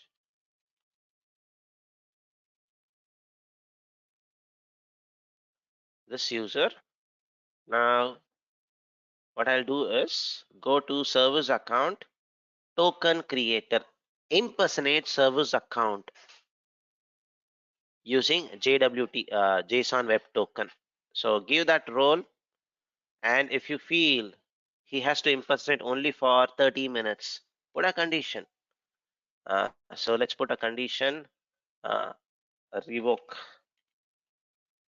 in a day. So condition, resource, expiry access. You can give it in minutes also. Oh, sorry, what happened? Cancel. Add condition, resource, sorry, expire access, when you want to expire it. Today itself at maybe something like uh,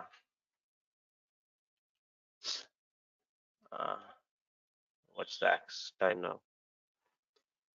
10:15. So I'll make it something like by 12 noon, the access should be revoked. So that's it. Revoke access by noon. That's it. Add it. Temporary access. Done. Save it.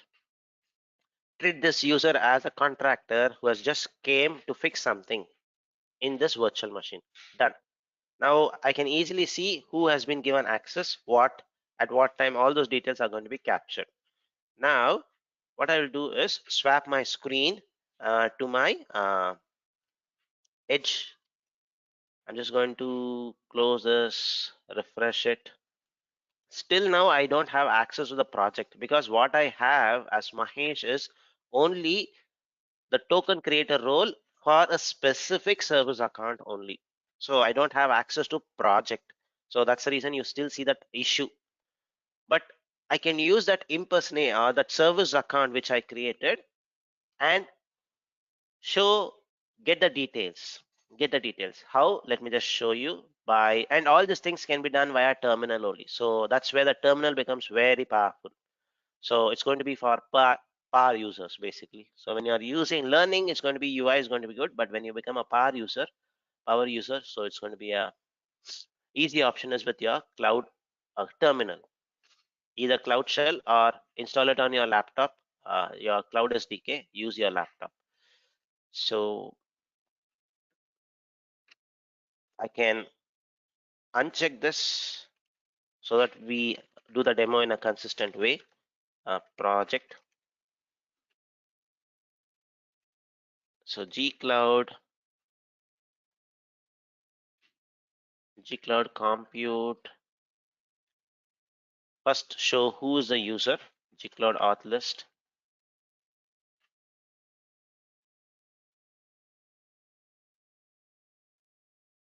That's the stuff. And let me, okay, afterwards I'll show you that one. So gcloud compute instances list hyphen project learn hyphen pca hyphen batch hyphen 6. If I just run this, right, it's going to throw me an error. Mahesh does not have access to this thing. So to list the VMs in this project is what it's going to show.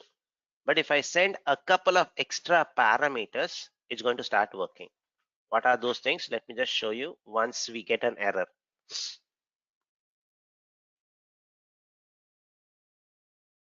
Okay, you don't have permission to list the zones is what it indicates. So same command, but I'll put a flag here, impersonate. Not everybody can impersonate because we have specifically mentioned this person can do that. That's why I'm trying to do it. Impersonate hyphen service account. The name of the service account, I don't remember it. I'm just going to copy it from here. This is your email ID. Put it.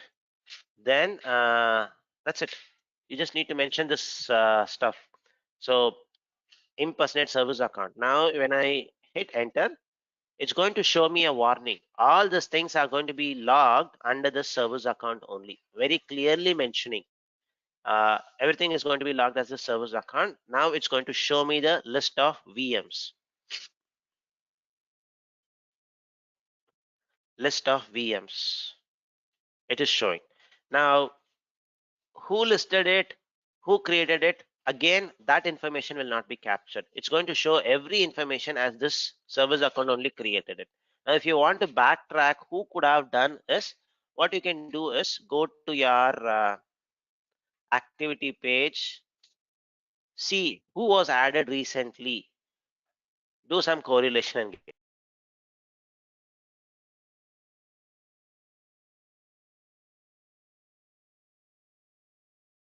So if I see the activity page, it's going to show Mahesh was added as a service account token creator. So you will see this. Now, if I just show you set policy, yeah, you see this? This is the owner who gave this user token creator access at what time? Today at 10:16. Now I can track it to some extent like this way. I can do it. Now if I give one more person access, he goes and creates it. Now at least I'll know who and all has access and I can at least inquire them basically. So let me just show you how I can create a virtual machine here. So I'm going to use the same command, folks, which helped us to create a virtual machine. Uh, okay, it's not showing. So let me just use my history, gcloud. Yeah, this, okay, this is not a good one. Let me type it. Okay, let me show you one more style of typing this command. The last command, when you saw it, came to the second line. Some people are comfortable with this. Some people are not so comfortable with this. So I'll show you the second style of doing it. So type gcloud compute instances create then create what's your VM you want, option 3 uh, service token, then use a slash. It's going to prompt, then you can type hyphen project. What's the project? You can mention that. What's the zone? You can mention it. Then put slash zone Asia southeast A space slash. Then you need to pass this impersonation stuff, right? Pass this one slash, and because this service account again has only compute admin and storage admin role, compute instance admin and storage admin role, does not have any service account user role, so it cannot again impersonate. So I'm going to mention no service account slash no scope, no scopes. This is another style of creating it, folks. So now it's more readable, but the trick is when you start the first specifier, before that you just use this slash and start using this. And the last one, you don't put a slash. That indicates it's the end. So let me hit enter. It's going to get created. And it is very clearly mentioning this command is going to use the service account impersonation. All APIs will be executed as this. Very clearly mentioning it. Done. The virtual machine is created, and if you go to your activity page and refresh it, it's going to show the same thing. Option 3 service account created it. It's what it's going to show basically. Like I just refresh it.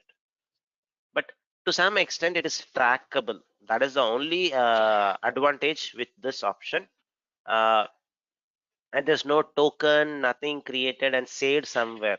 So it's slightly better, is what I would say. Let me just show the activity page and show you one more part, and then we'll jump into our slides back.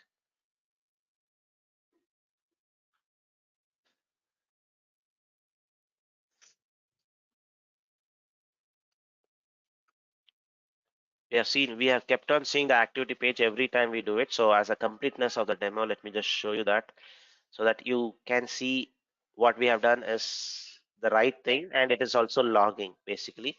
VM created by whom? By this user, service account user. That's what it's going to show basically. So now the last part about the key, going back to the option 2, let me just delete the keys, assuming something is compromised. If I just delete these keys, regenerate it, so that assume as if like we are doing a key rotation. So every 30 days, every 90 days, something like that. So I have regenerated a new key. Let me generate a new key. Done. But this key is now kept securely, not shared with the hacker. Now what will happen is what I wanted to show. Let me swap this, something I forgot to show. Now if you see that key is still there, so I can use gcloud auth activate. If I use this, it's going to throw me an error. The signature is not matching. So this way, if you regularly rotate your keys, it's going to be a good choice. And as of now, there is no current tool which Google provides you to rotate the keys. You have to use some REST APIs or build some small code to do it. There's a very older tool to do this key rotation, GCP key rotation key rotator. Something in GitHub I had seen, key rotator, SA key rotator. There's a GitHub page,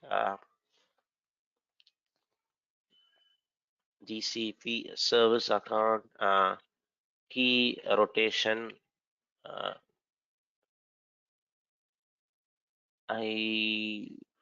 There is one GitHub page, folks. I don't recollect it. Open source. Yeah.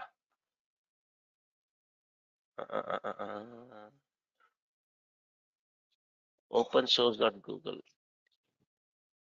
Open source Google projects. Yeah, this one.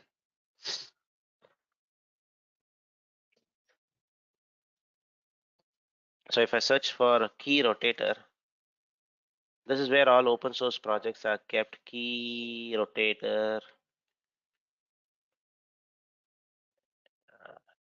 Yeah, key rotator.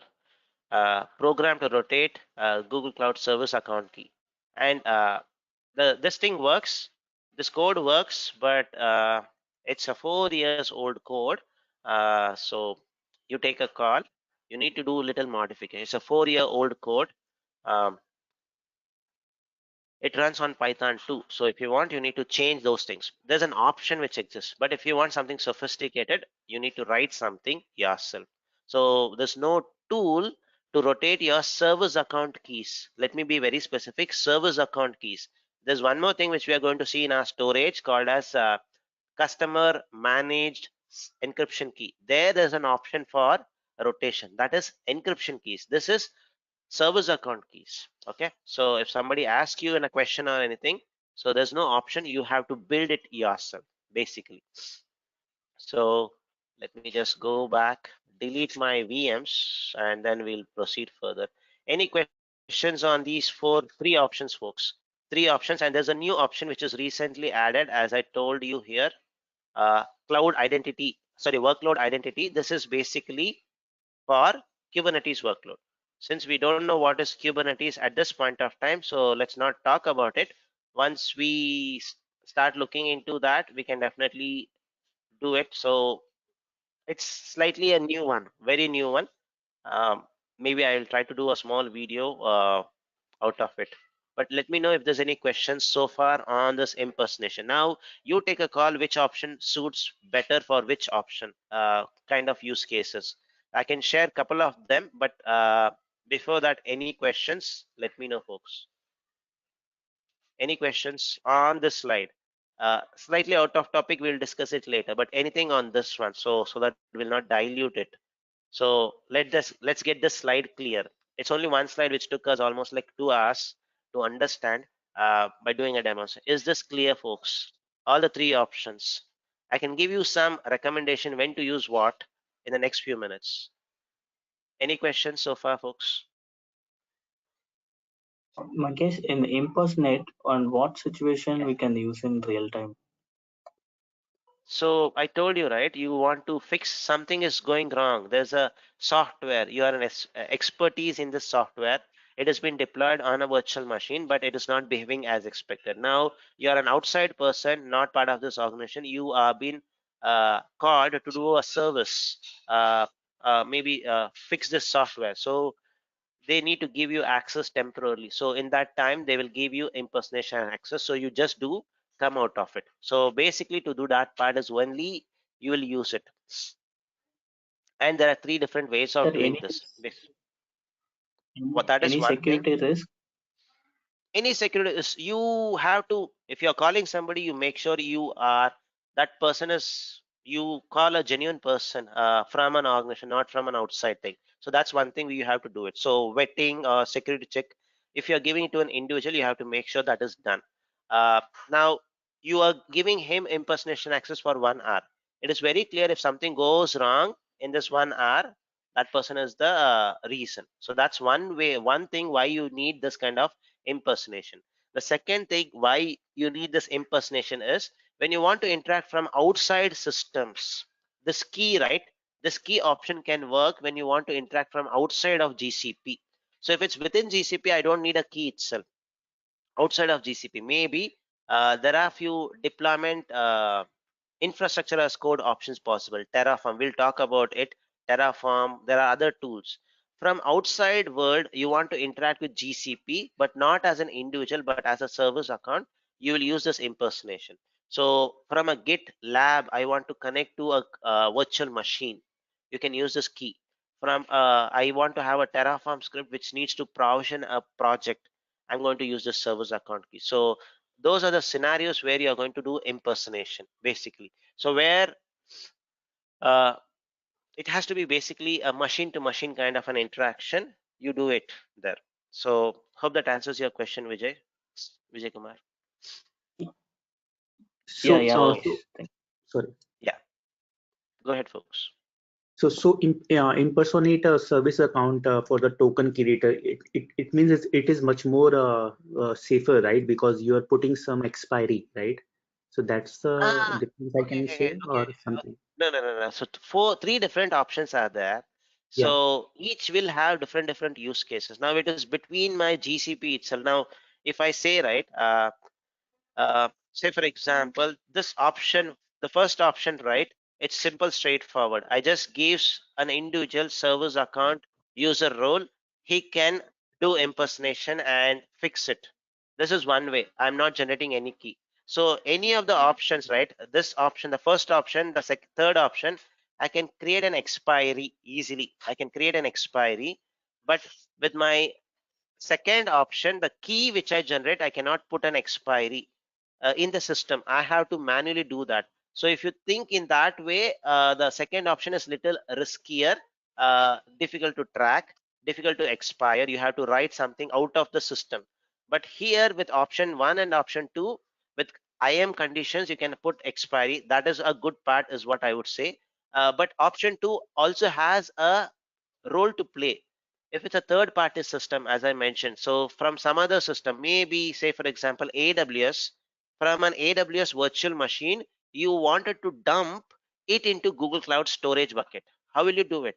So in that AWS EC2 instance, you will create a Cloud SDK, install Cloud SDK, then run this command, activate it. From there, you are going to upload it. Now it's a third party system, but wants to interact with GCP. In that case, you don't have any other option but to use this key. So it has its role to play, but the whole intent of showing you the demonstration was keep this key secure. If you're generating the key, make sure you rotate it very regularly. So safety wise, if you ask expiry, out of the box kind of a stuff, option 3 and option 3 are little easier. Option 2 is little risky to manage. Anil B. Yeah, sir, once more second. Can you repeat for how it is using cloud IAM policy in the third option? Just one or two line more. So here you are putting a service account token role, right? This is the role which you're creating. So this is the role. It is using this role. So there's a role and an identity. So if there's a role and an identity, you do the binding. And once you do the binding, what you get is a policy, IAM Clear, sir. policy. Clear, sir. Yeah, Thanks, sir. Thank you. yeah, yeah. So any other questions, folks? I guess there was one more person who was trying to talk, but there was a clash. There was one more question. Was there any questions, folks?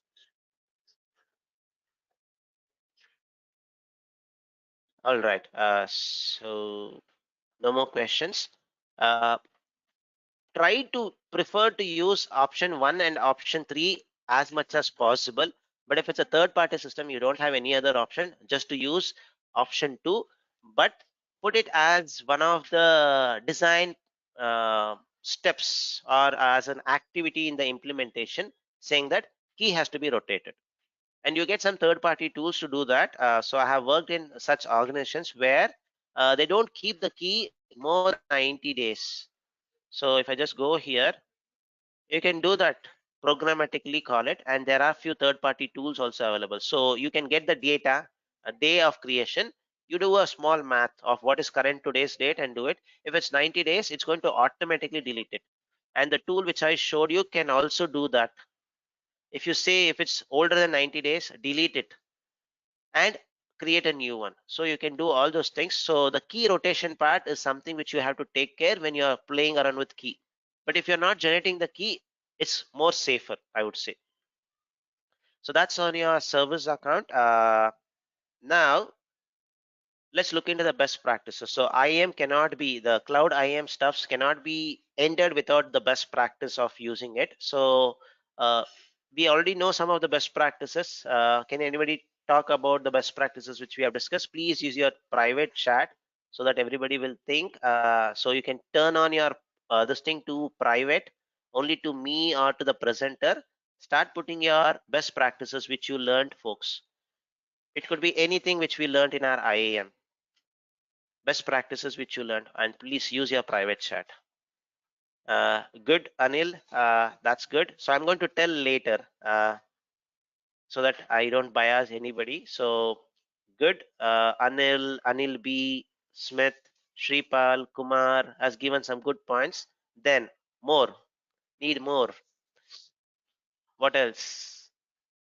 Uh, uh, so to be very frank, all of you, Anil B, all of them, Vivek till last, Vivek who gave the answer, you are talking on one thing, very generic. Let's talk something specific to GCP also, folks. Good, Anil B, that's good. Go ahead, folks. So most of you mentioned about principle of least privilege. Just give what that user is supposed to give. But how do you achieve principle of least privilege? None of you mentioned. So how do I do it? What kind of roles I should give? Give me an example. Use groups. That was a good option.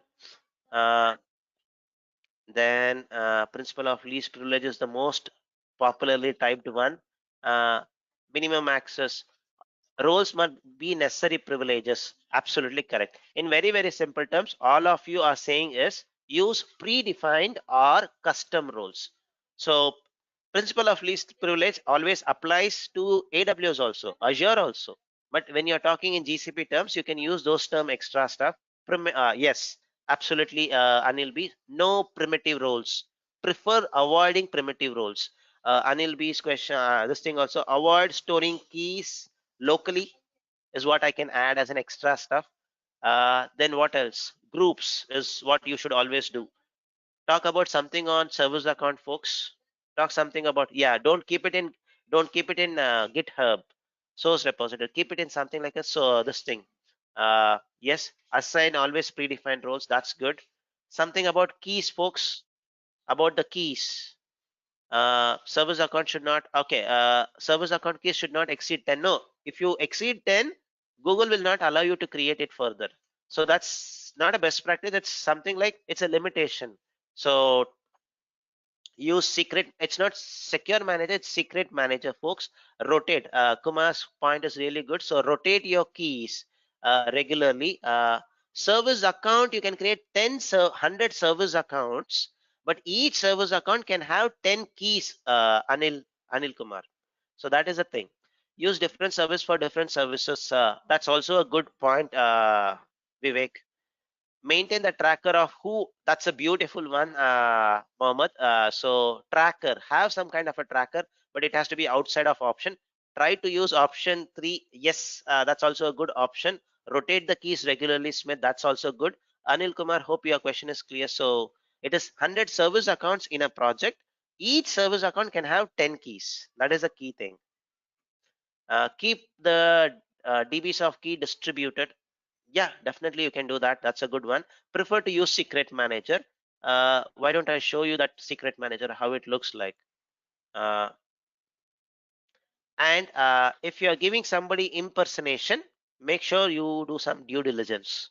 Don't give it to a person who has just joined in. We don't know his background. If there's any, so this is where that outside of GCP also comes into picture.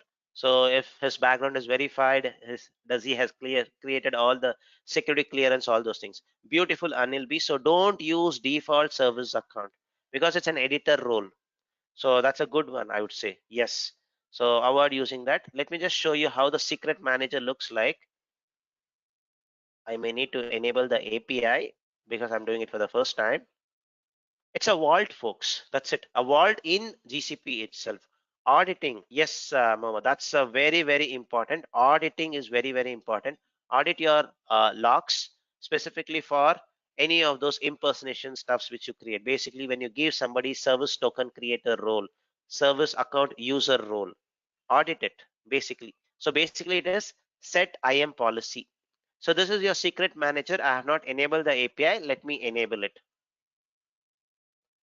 Uh, uh, some of the SOC guidelines need to look into it. Don't have an idea, Mangesh, there. So whether SOC guidelines is going to apply here, I need to check it. Allow enable APIs only when it's required. Yeah, that's true. So Anil B, so who can only do enable API is only a owner. So restrict the number of people who can have owner access. And Vivek's point of put organizational constraints. That's a good one.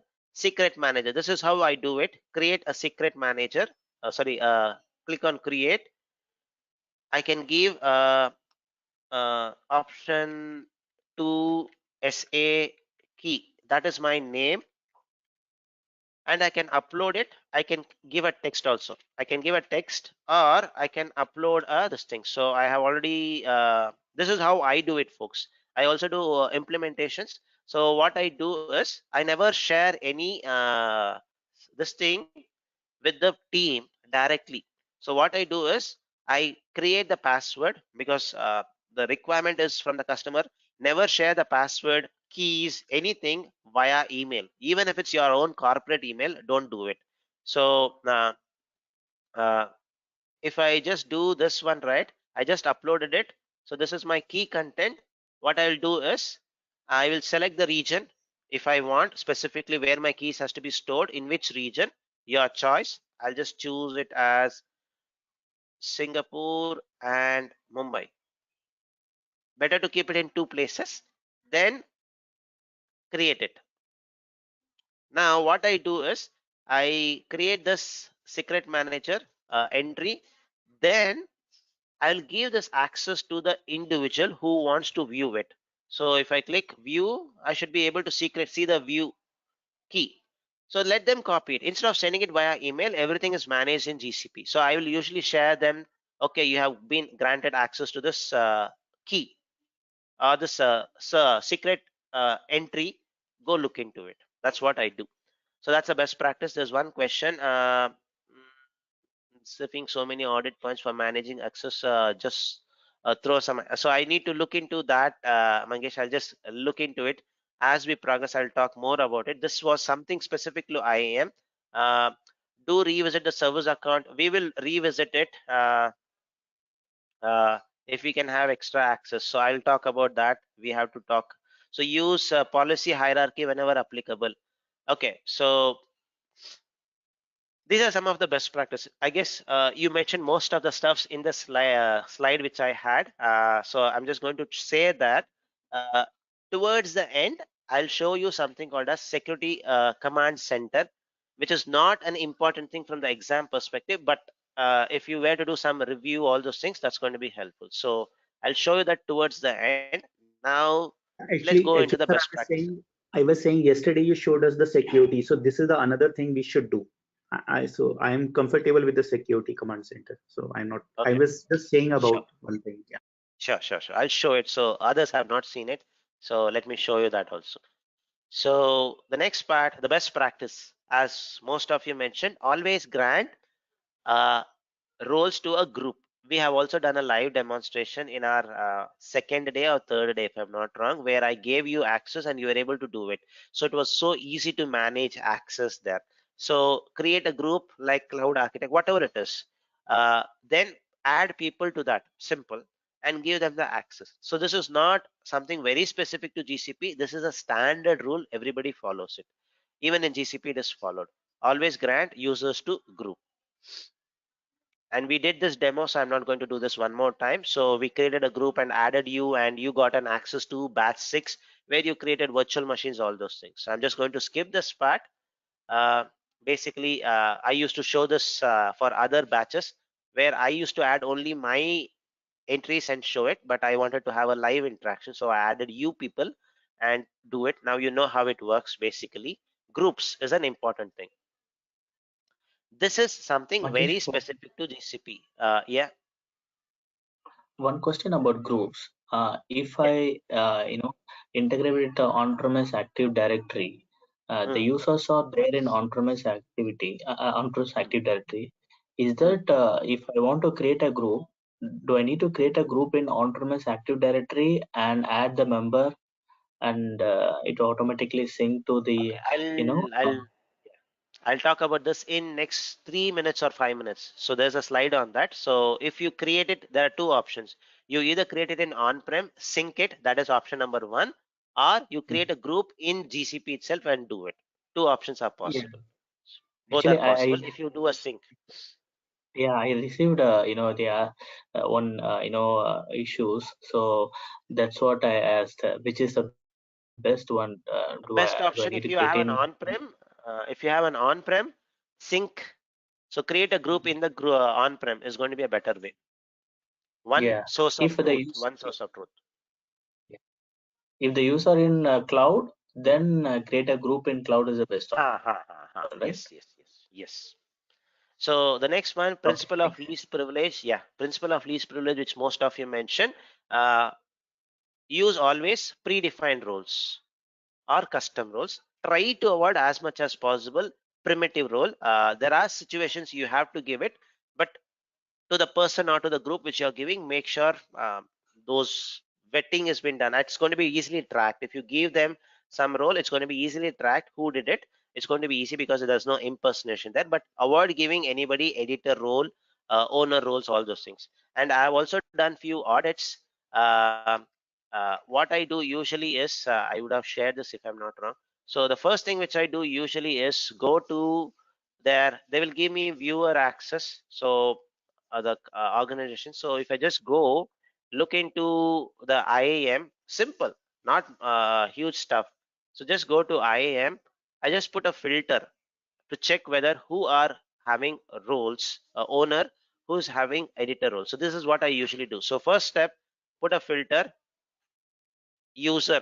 I should usually get zero results, because if I get zero results, meaning I have not given individual anybody access.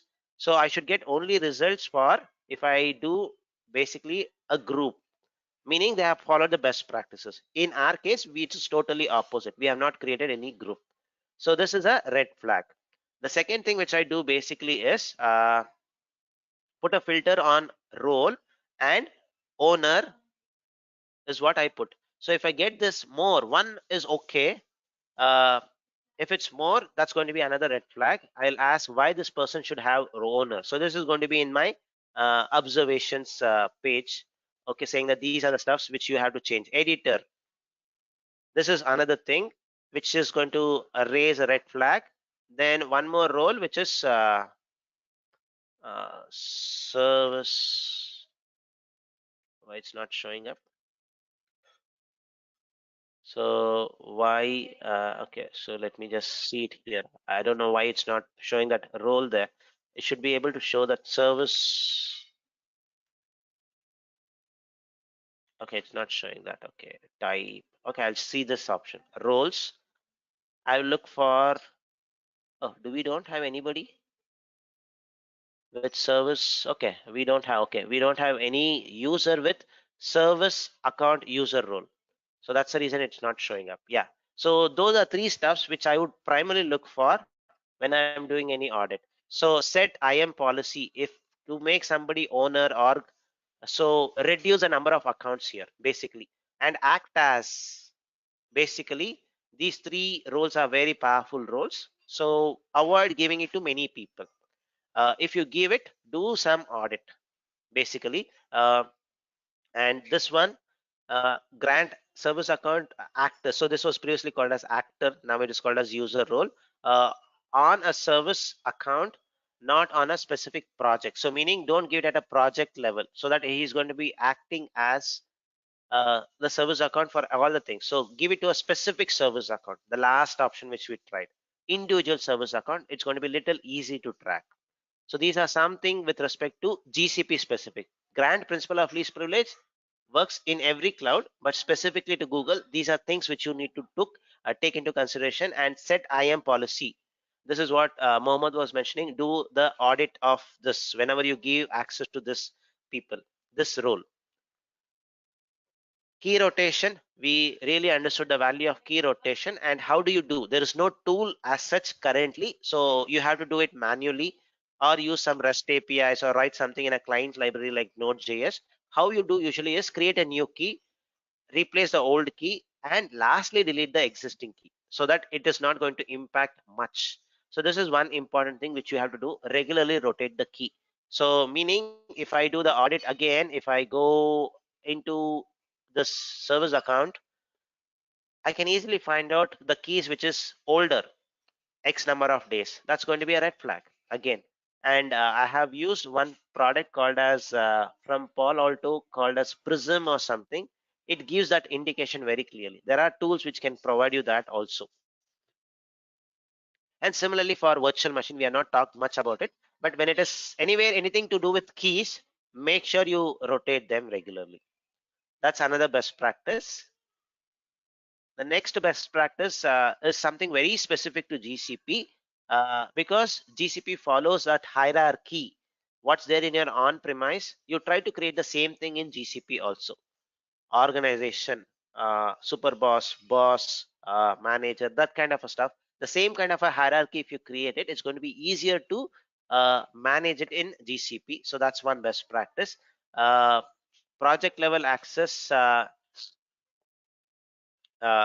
to give more at the low level project or resource then giving it at an organization level. One of you mentioned this. So avoid giving everything at an org level. Give it at a lower privilege level, at a lower node. There are only four: org node, folder node, project node, and resource node. So if you give it at resource node, it's going to be the best option. Project node is okay, but when you go up, make sure you are giving very less privilege. Regular audit is very important. So we'll talk about how to see the logs at a later point of time. So, but auditing is very important. The next best practice, which Vijay was asking, it is this one. So sync users. Basically, you have a utility. If you just search in net itself, Google Cloud Directory Sync, what it's going to do is you need to download this executable, install it on your on-premise Active Directories machine itself. In that machine only you have to install it. Once you install it, you can synchronize the account, and it is one-way synchronization, folks. The arrow is very important here. So the one-way synchronization only, meaning you add people, it's going to add it. If you add somebody in cloud identity, it's not going to add it here. So here you can add the Active Directory can have users, it can have groups. All those things are going to be synced. But one most important thing is this could be somewhat related to exam. The password remains in your Active Directory.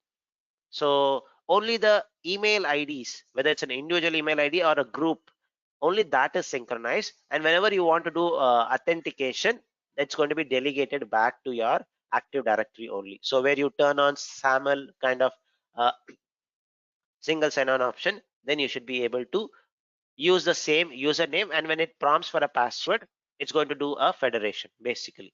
So one-way sync, and only the emails, the user profile is created, but the password still remains in Active Directory. So that way your Active Directory is going to remain as single source of truth.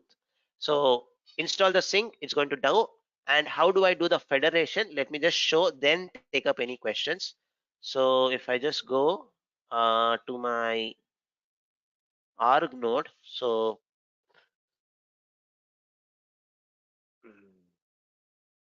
I have to go to this one, sorry, admin.google.com.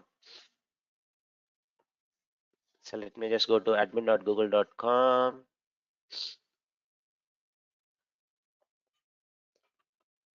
Assume the synchronization has been done. Now, how do you do? Now, person in on-premise has an email ID like Mahesh at example.com. Now,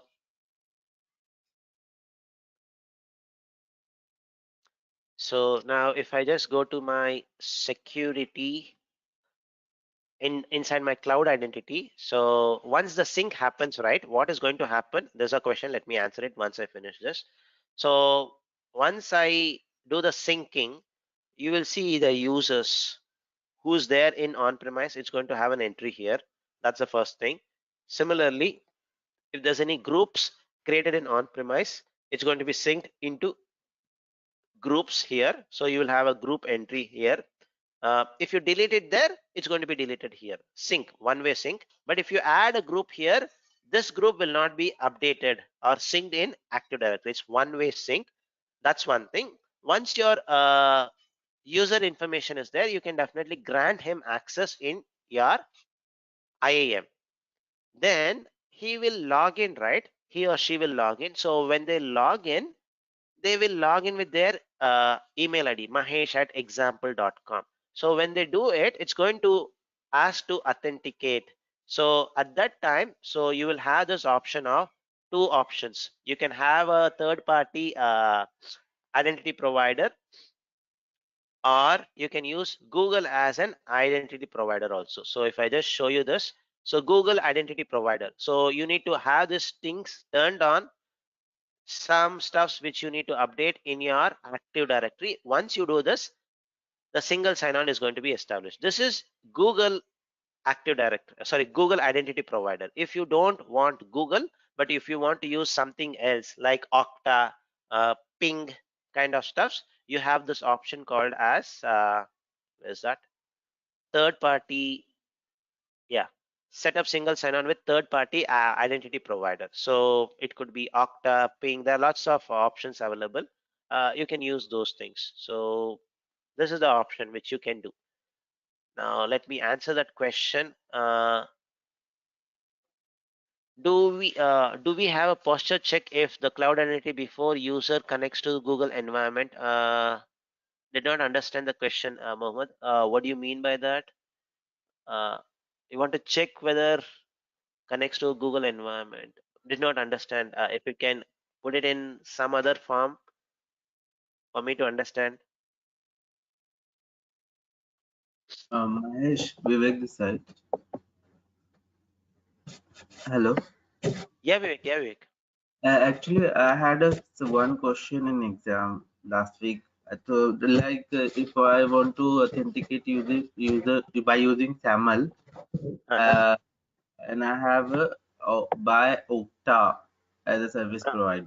So mhm. I was really confused. Who will be the identity provider and who will be the service provider? The question was like that: if you want to authenticate by using SAML and you hired a third-party vendor like Okta and which is having 6,500 application authentic in his database, and how you will authenticate and who will be the service identity provider, who will be the service provider.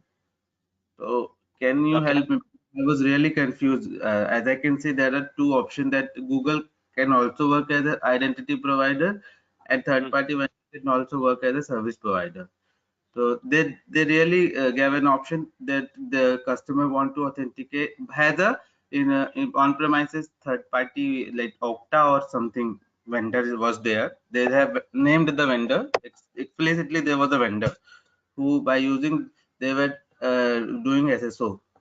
So I was really confused. Who will be act as a in which case Google will act as a identity provider and like other vendor will be worked as a identity provider. So okay. If uh, if it is Google, okay. Need to check that part. Let me just see it. So you have Okta also, you have Google also. In which case to go with which one is the question? Uh, Yeah, the in question is okay. it was there like I am a Mhm. customer. I Okay, have if it a is SAML, okay, if Vijay has mentioned, Vijay mentioned, so to sign on for SAML applications, hmm, the best option, if you see, it's going to be Google as a SAML provider. So in this case, Google is going to help you out. So if it's SAML, if it's single sign-on with not with SAML, then it's going to be your Okta, Ping kind of stuffs. oh The word okay. SAML could be a differentiator there, Yeah, basically. yeah, yeah, Mahesh. I just want to and just want to talk about Azure. We called AD and Federation Server. Those we called as a identity provider, and Mhm. SAML we called as a service provider, like Azure. Okay, Mm, got it. In the GCP, we don't have that Active Directory, right? So maybe Correct. you said something like, GCP identity provider. You said something before. I forgot the name. Uh, this one was this one directory sync you were talking? Yeah, yeah. So identity provider, it's something like it is comes from like inbuilt by Google based identity provider. Even Federation server also we consider as identity provider. So it federates to the on-prem, yeah. And Yeah. Google also can, if you like, you can also do something with what? If I just go to my organization node, it provides you AD as managed AD. So there's a new option which they are providing. So you can get managed Active Directory in GCP also. So if I just go slightly out of topic, but just to share you this under security, manage Microsoft Active Directory. You get this here. So this is a new feature. So if you want to manage it here also, you can give a try. So this is another option which has been recently added. Or you can use Marketplace. I guess we have not talked about Marketplace. We'll talk it later. So you can also do that. You can have a AD provision in GCP also. So this is going to be more managed options. And thanks Vijay for pitching in for that SAML part. So the SAML is going to be the differentiator, Vivek, for your this thing. That's going to help you out. And So SAML would okay, be a identity provider and Google could be a service provider. If, in conclusion, so I yeah, was yeah, really yeah, confused actually. yeah. So in Okay. Azure, we do conditional checks like is the machine domain joined? Is it from a specific IP? Okay, something like okay. This is Mohammed. This is specifically to a virtual machine, is what you're saying, right?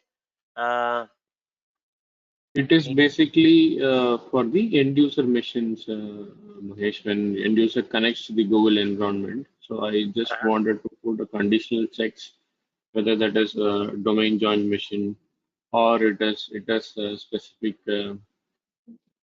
coming from a specific IP, then I will not allow it. For example, I don't want users to access the Google environment from their personal laptops. So I wanted to put up a conditional. Okay, okay, okay, okay. So that is basically some device constraints is what you're trying to put. Yes, device So constraint, yes, and the yeah, IP so kind of, some yeah. yeah. So something is possible. So that is done in your this thing. So use corporate data on corporate device. So this is something possible there, where you can put a restriction. So I will not have that access here with. I can use this option, folks. Mohammed. So mobile device, what kind of so there are a few things. Chrome device, and it does not work fully. You cannot put restriction fully there. So you can restrict the Chrome. When they log in, they have to log into Chrome, which is managed by your organization. Now for example, if you see here, uh, this account is managed by this. Similarly, when I go to the Chrome, it's also going to show the Chrome browser is fully managed by my organization. So if I put those kind of stuffs, basically Chrome devices, managed browser, this is what you can do. Uh, Specifically, browser level stuff you can do it, but there are few things which they are trying to do still, where like if you see Google itself, right? Google heavily uses, most of the employees uses uh, Chromebooks or Mac. That's what I have seen most of when they show any demos. It easily says it's either a Chromebook or a this thing. So if it's Chromebook, you can use this option. If it's a Mac, they use something called as endpoint, using which they can manage it easily. So these are the options which you can help to find. Only my corporate device should connect to GCP. So I had done one small implementation this the last year. So when most of them started working from home, they wanted to put this restriction in their organization. So they wanted to turn on this. So it was mix of all OS, Windows, Linux, Mac, Chrome, all those things. So what we thought is instead of putting restriction at a device level, anyway to access GCP, they have to use the console. So we made sure the browser is managed by us. We control the browser, and if they try to connect it from Firefox or Internet Explorer, we are not able to block it. Currently, that was a limitation. Uh, but from the Chrome browser, we try to restrict it. So you have to log into a VPN. Only then you should be able to connect it. Those kind of restrictions we had put it. So that is one option which you can do, Mohammed.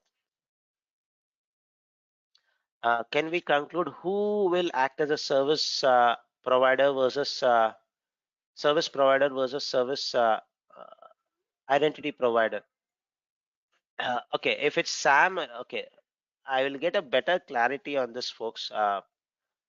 Vijay helped me, but on that, so I'm just going to get back to you on this part. So I'll make a note of this. Tomorrow I'll get back to you. So I'm not fully Yeah.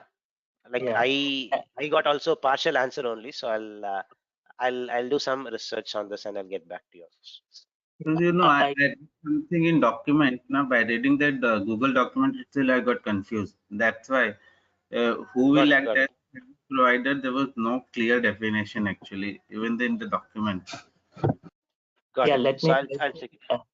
yeah, let me explain. Actually, identity provider is nothing but where your identity is stored. So service provider that will link to your service provider to authenticate it. Like So if it is yeah. so to put it in simple terms, it is like this: like you create your identity in Google accounts.google.com. So now the identity provider is Google. So your email, if it is user@gmail.com, so your identity is saved in verified, saved in Google. Now you Yeah. use the same identity to log into some web application where you are not going to create username password, but you are going to use OAuth, where you say, I will use the same authentication or identity which I used in my Google, like how you use Facebook, Google, all those things in some other website, right? It is the same thing. So here Google is going to be the identity provider. Uh, some XYZ web application is going to be your service provider, if I'm not wrong, Vijay. Is that my understanding Yeah. correct? Exactly Yeah. right. Yeah, Magesh. Yeah. Yeah. So So that is basic, one more example. For example, Vivek, I'll have my Google file sheets in Google Drive, but I don't wanted to give Vivek at gmail.com an access to that Google files. When you log in, I would take you to my Active Directory via SAML authentication and get Vivek at vivek.misra at organization.com, which the identity will get verified using SAML with the Active Directory. There comes the identity provider. And once that is passed, it passes back to the Google Cloud, so that you can access the services basically. The Google Oh, file is a service, sheet is a service. So Google becomes a service provider here, and Azure Active Directory becomes an identity provider there. Awesome okay. example. Awesome example, Mohammed. And thanks, Vivek. Sorry, thanks, Vijay, and thanks, Vivek, for asking this question. So, It was the first question in ACE exam actually. Very first question. so Who and okay, just out of topic, what I have seen, right? 6 times I have taken it, two recertifications for first time certification. The first question is always going to take 5 minutes, is what I have seen. Just out of topic, but this is the trend which I have seen, at least with myself. So first question is always going to be tricky. Maybe just is purposely done. I don't know. Sometimes it sometimes demotivates the person who's taking it. Did I learn GCP well or not? So, but after you pick up, right, you are going to go. It's like your first gear in your car. So it's going to take time to move. Starting, then once it is there, you will be in the fifth gear or in the sixth gear. So even the I have seen this. First question was almost 5 or 6 of line. They said that they have a 6,500 application and they want Hmm. to authenticate every application via SAML. They have their own identity, but let me know who will work, how you will design a authentication system for this design. Well, I mean, I mean, given a very long question, but it was really Hmm. big question. Everything was present. 6,500 application has in the inventory. How you will uh, uh, design who will work as an identity provider and who will work as a service provider. Two option was of auth 2.0. So I have just ignored it, but Hmm. one it took almost 5 to 7 minutes. I was That happens. I already read the this thing, but still I was confused because it was very tricky, very tricky. Matlab, they were saying ki the like whatever you have read now, you will reach, but via zigzag path. It was the question was very confusing. That's why I wanted to ask you when this Sure. session will be concluded. I will ask this question. Got it. And just for your information, folks, the exam which Vivek is mentioning is the Associate Cloud Engineer, which he cleared it last week, last to last week. So that's the exam. It's the other one, Associate Cloud Engineer. So even there, people are expecting you to know this kind of design stuff. So slightly, the grade is upgraded there, I would say. So that's on your Active Directory, folks. One more thing, One Mahesh. important thing. Last Yeah. question. One of my friend had similar question for PCA. If you have a LDAP authentication, your application is being authenticated by using LDAP directory, classic LDAP directory. How you will design an authentication system with GCP? You don't have AD. Okay, it was the one of the questions he has got in his PCA exam actually, last week actually. So So maybe possible is to use Cloud Directory Sync there. only LDAP, there is no AD, sir. So There that's is possible, I would say. Only LDAP. So maybe looking at the options can give some idea, but there could be a possibility of using Cloud Directory Sync. So if I use Cloud Directory, as I told you, no, I am very weak in IAM still. I thought Cloud Directory Sync. after you read in related to IAM, na, Actually, any new question will always be a new question. Mohammed, yeah, Uh, Mohammed, let me answer. So LDAP, see here, LDAP is nothing but it's a it's it is also the same thing. So it's just the LDAP is open source Active Directory. I would say it is more of something which is provided by Microsoft, managed or a better version of it. An enterprise version of it. To put it in very simple terms, LDAP Oh, you get Open LDAP server basically. Yeah, okay. Mohammed, let me explain about this LDAP. So LDAP basically what it do, the protocol is query the user. The purpose is query the user only. If any application you want to pull out some kind of group, they will use LDAP. So if in terms of if you go for any cloud-based application, it is not support internet-based application. It's only you can use for on-premise Active Directory. You can use LDAP. Any application through over the internet, you can use like OpenID or kind of authentication. Okay. Oh, Vijay, actually it is Vivek. So mm. yeah, Vivek is the one who raised this question. My view is that what Vivek is asking, he is not using Active Directory. So LDAP, what you are saying is basically to enumerate the users. Anybody authenticated a domain user, Vijay is part of Active Directory, can enumerate the Active Directory via LDAP command, the 3268 port we give by giving the domain.com, right? So what Vivek is referring here, apart from Microsoft, there are also other LDAP services, which is even you can do it via Linux. So that is what he is referring. So non-Active Directory, but LDAP basically. Legacy LDAP authentication system. It was mentioned like customer using legacy LDAP authentication server. How you will migrate, how will authenticate users with GCP. It was like that. It was Yes, mentioned legacy. yeah, Legacy was there. Keyword is there. So then Cloud yeah, Directory that's what I'm Syncs saying. actually. So Actually, you Cloud need to Directory. use OpenID OAuth. It is not, yeah, it is not an Active Directory protocol. OpenID and OAuth 2 is used for authentication and authorization. So I also real time I face the same issue. So instead of LDAP, I was using this two protocol. OpenID and Auth 2.0. Yeah, OpenID and OAuth. Okay, maybe. Interesting. Okay, thank you. Thanks, folks, for jumping in and making it as a joint collaboration. So that's good. So instead of me always talking, thanks for Mohammed, Vijay, Vivek for asking this question. Yeah. All right. This So Mahesh, the conclusion is that even an enterprise who's having like 200,000 of users, they need to sign up for cloud identity to sync. no, they don't need to sign up. They don't need uh, to sign up. So you have the sync because if it's one user, you can ask them to sign up and do it. So like the one which we did, like Mahesh at Microsoft.com, I showed you that example, right? You go to accounts.google.com, sign up. But if it's a bulk sync which you have to do, use the synchronization tool so that oh, it syncs, everything is available in your cloud identity. Then you give them the access. That's going to be no, the better way. there is something like you need to authenticate your domain that you're really the owner of that example.com in cloud That is when identity. you're creating the identity, when you're creating the domain.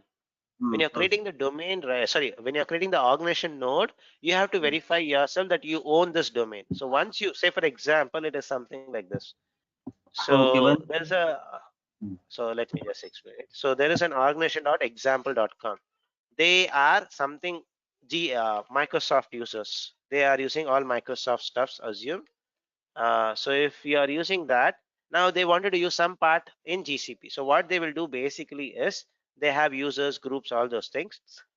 First, anyway, their domain is already available. So they'll go to cloud identity, the process which I showed. So go to create an organization node where you use cloud identity, register, prove that you own this domain. So once you show that, you will have a GCP account which is going to have an org node. Now, once you have this org node, you can go to admin.google.com. Then, if you want, you can add individual users directly there, or you use cloud directory, gcloud directory sync. This you use where from your on-prem to this one to your cloud identity, it's going to come. So it's going to have all those 100 users or 20 users, whatever it is. It's going to have the entry in your admin.google.com. So now once the entry is there, you can give them access in your IAM, basically. Okay. Okay. Thank you. Yeah. Mahesh, there is one more also, this domain verification with that this TXT record we'll do, right? So That is what you have to do it when you are doing this. So let me just show you this one. Uh, so you have to add a MX record or a TX record, TXT record, if you have it. So if I just go to admin, IAM and admin, identity and organization. This is where you are going to create an organization first. So create an organization. So if this domain is already taken by somebody or something, you want to show that it is yours, then you need to add that MX record or sometimes TX record. If it can send emails, they can you add MX records. If it cannot send emails, some of the domains, if you have not purchased that, you can just add TX records. So if you just open here, you enter the details. We had seen it, right? So you use cloud identity, do everything here. So here only you prove it yourself that the domain you own the domain basically. So if I just use example, just me, so India,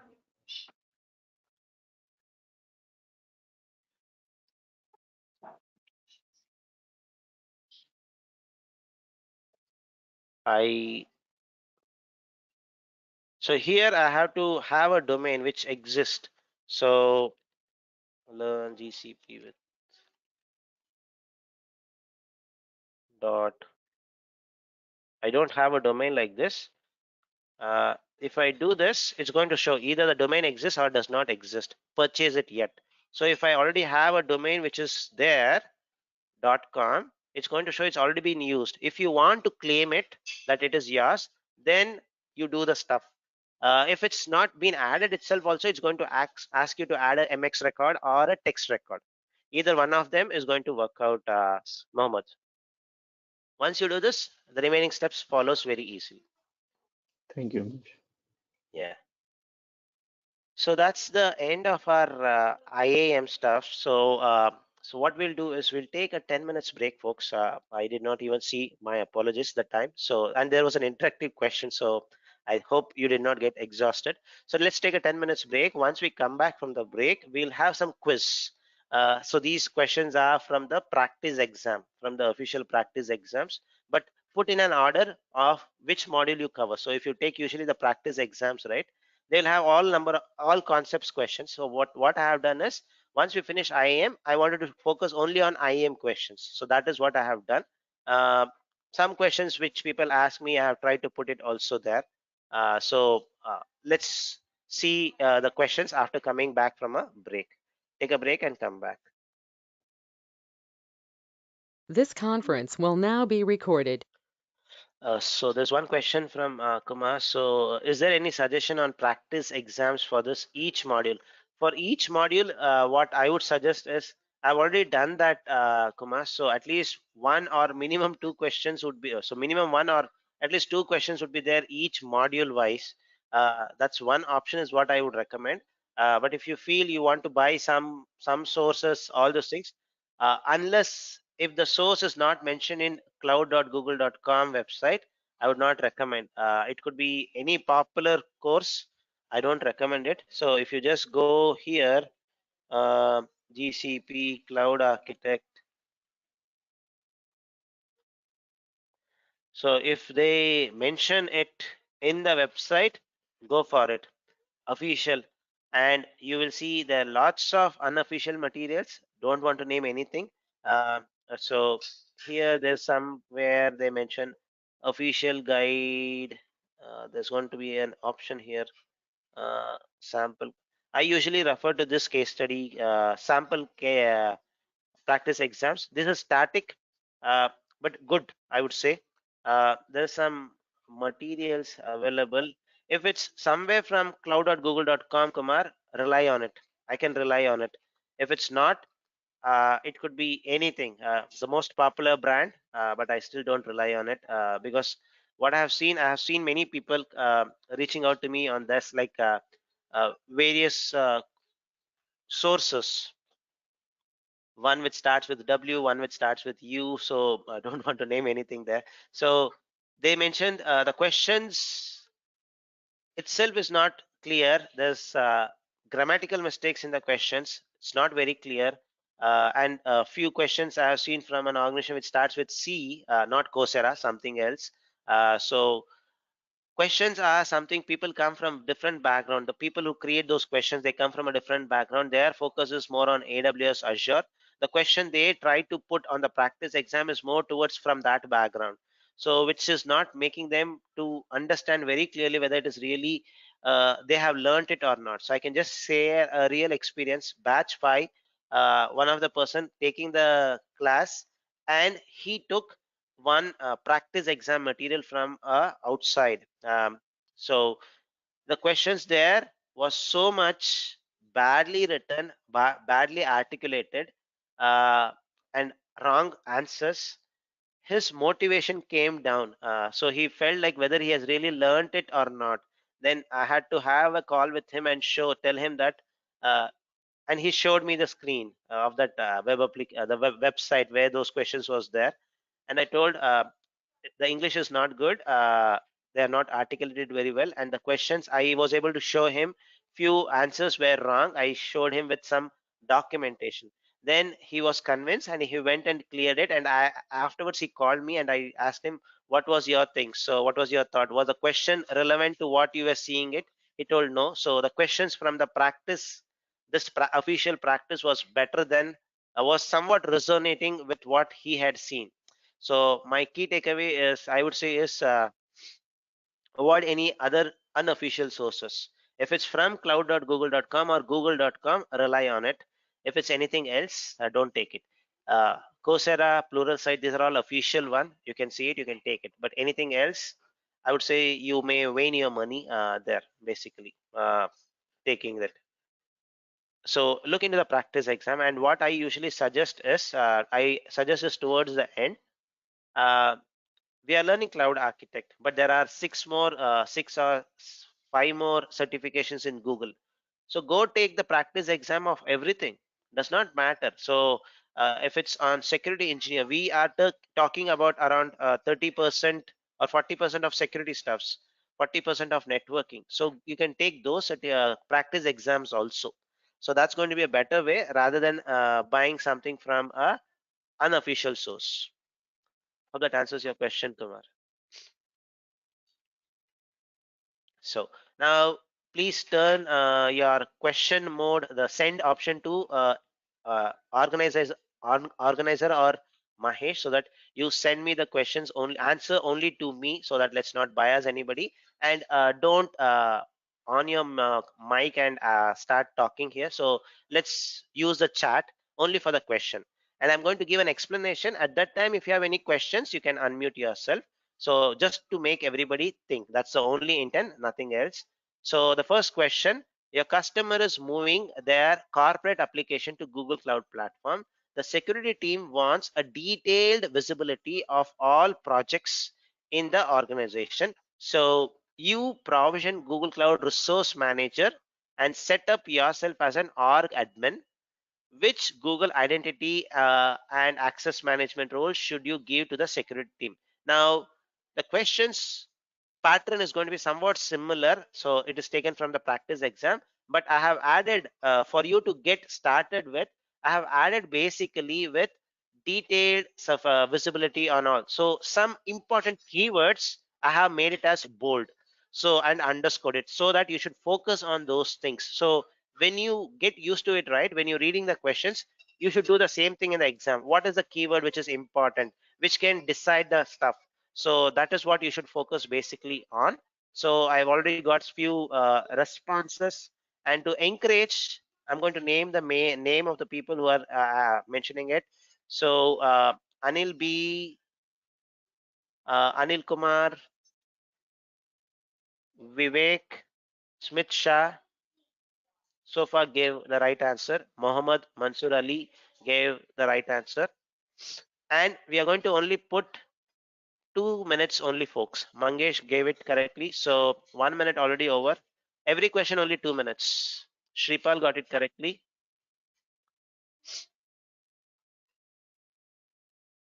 So let's give others to think. The only reason for putting 2 minutes is you have 50 questions. 50 into 2, 100 minutes is going to be going there itself. And you are only left with what?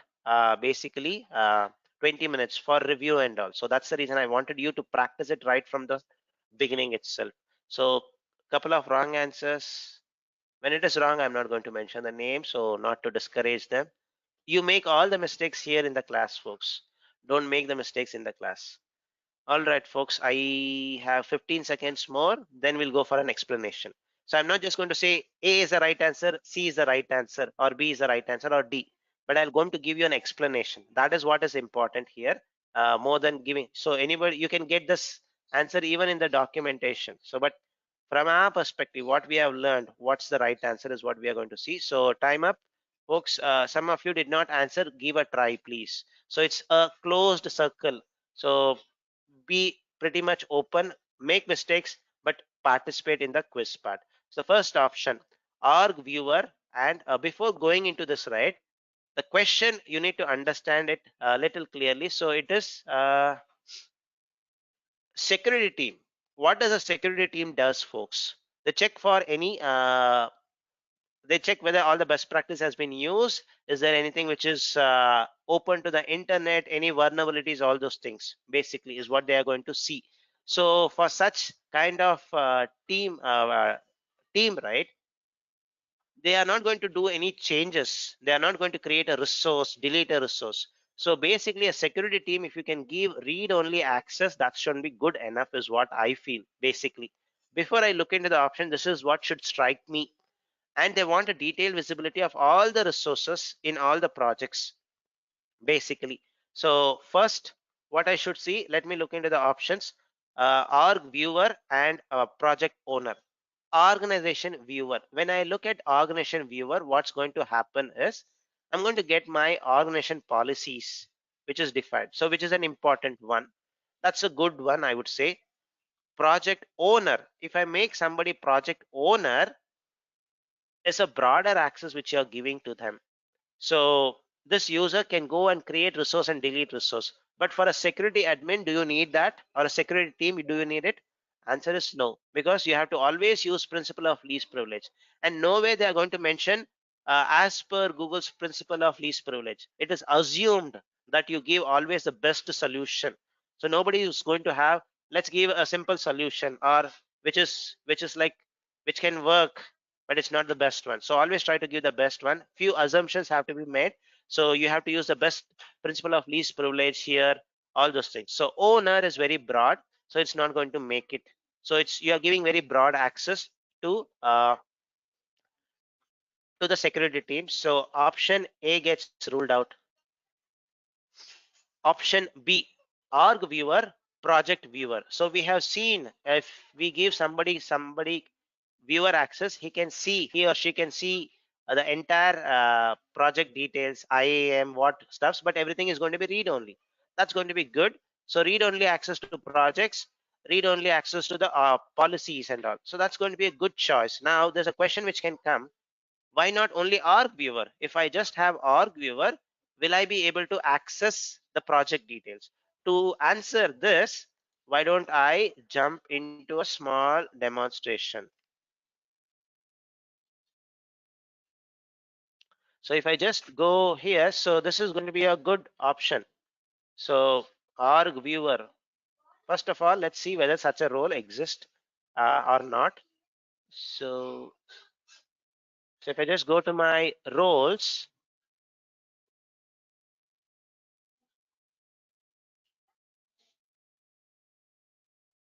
so if I search for organization viewer, awesome, such a role exists. Click on this in a new tab. Similarly, I look for project. There's nothing like project viewer if I understand. It is basically viewer is what they are saying actually. Viewer. There's no role like project viewer, exactly the name. So I have to use role/viewer. This is the role basically at a project level. So let me open this also. A project viewer will have roughly around, let me just see, around 1,000 plus permissions. I'm not asking you to remember everything, but whatever you do here, this is at a project level only. But anything above my, if it's anything above my project, I will not be able to see it. So that's where this org viewer is going to help me. So org viewer is going to help me out there to know the entire structure. So both are required. If you just give org viewer, only organization node is what I'm going to see, nothing else. So I need a project viewer completely, basically. So somebody had a question like, is just org viewer enough? Answer is no. You need to have both. Or if you ask me, this itself is good enough. This itself is good enough, but I have to give it for all projects. Why do I need to do that? So what I will do is I'll go to my org level, give that security team a project viewer or just viewer access. So that's going to help him out. And he's also going to have that organization details and all. So option B looks more attractive than option A. Looking at the next option. So let me just mark it as a temporary answer. Option C, cloud org admin, not acceptable. I can do some policy changes there, so it's not acceptable. Project browser, again, not acceptable. If I just have browser access, I can just see the resource.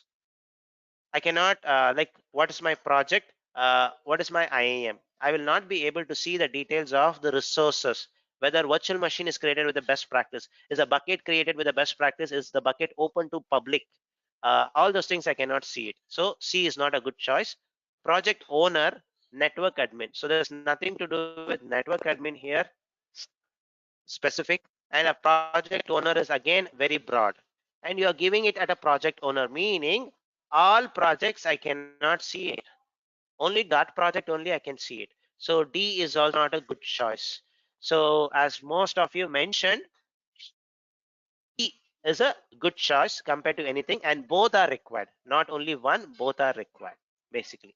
All right, now in conjunction with this, there's one more thing which you can use as a security admin or a security team, that is called as,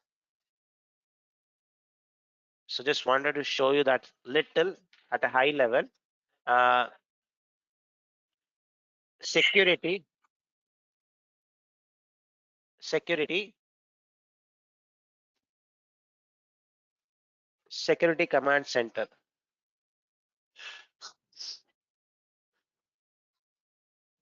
So if you go to security command center, this is another important thing, so which was recently added.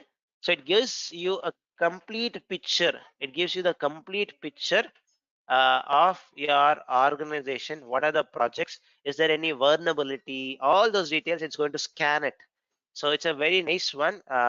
So usually questions on security command center can come in security professional security engineer, but just thought of sharing it with you. So this one, if I just come here, it's going to show me there are 6 vulnerabilities, uh, and which is high severity. If I click on it, it's going to show me the stuffs. Whether is there any firewall rule breach, is there anything with respect to buckets, all those things. It's going to give me those things. There is a single what is that, two-step verification is not enforced. There is some bucket which is exposed to the public, some SSH port is open, so it can show me very easily. So this is your security command center. We're not going to go deeper into this, but just wanted to share you, this is an option which gives you like one single uh, view of all the projects. In very short, I usually call this as the home screen for security admins or security team.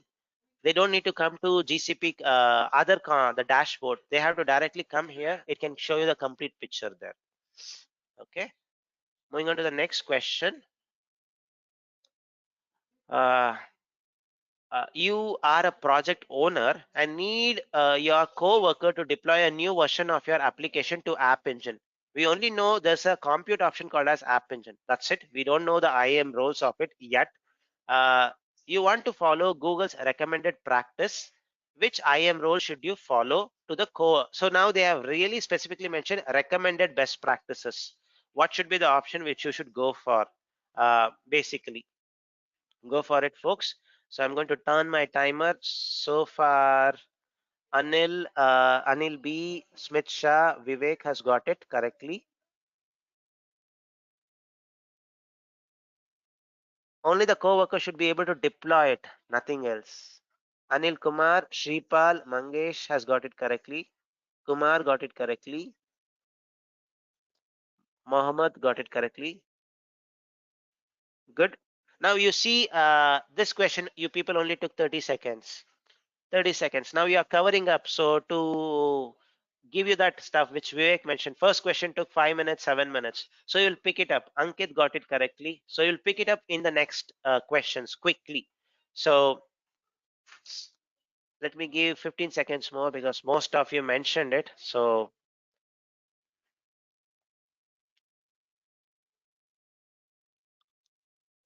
5 seconds more. We'll finish it in 1 minute. So because most of you gave it. Uh, okay.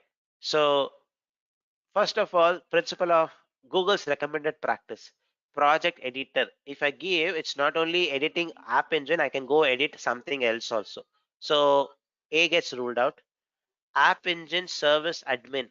Uh, we don't know whether such a thing exists like that, but difference between project editor and app engine stuff, what we had seen in our pattern was any predefined roles always start with that service name, is what we had seen. App engine service admin, app engine deployer, app engine code viewer.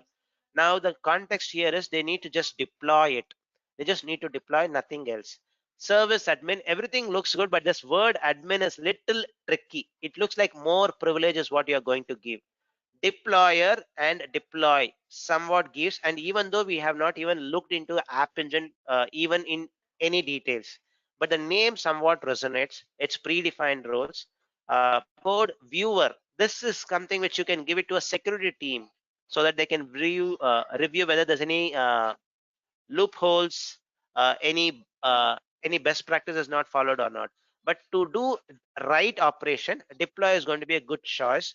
As most of you mentioned, C is a uh, good choice.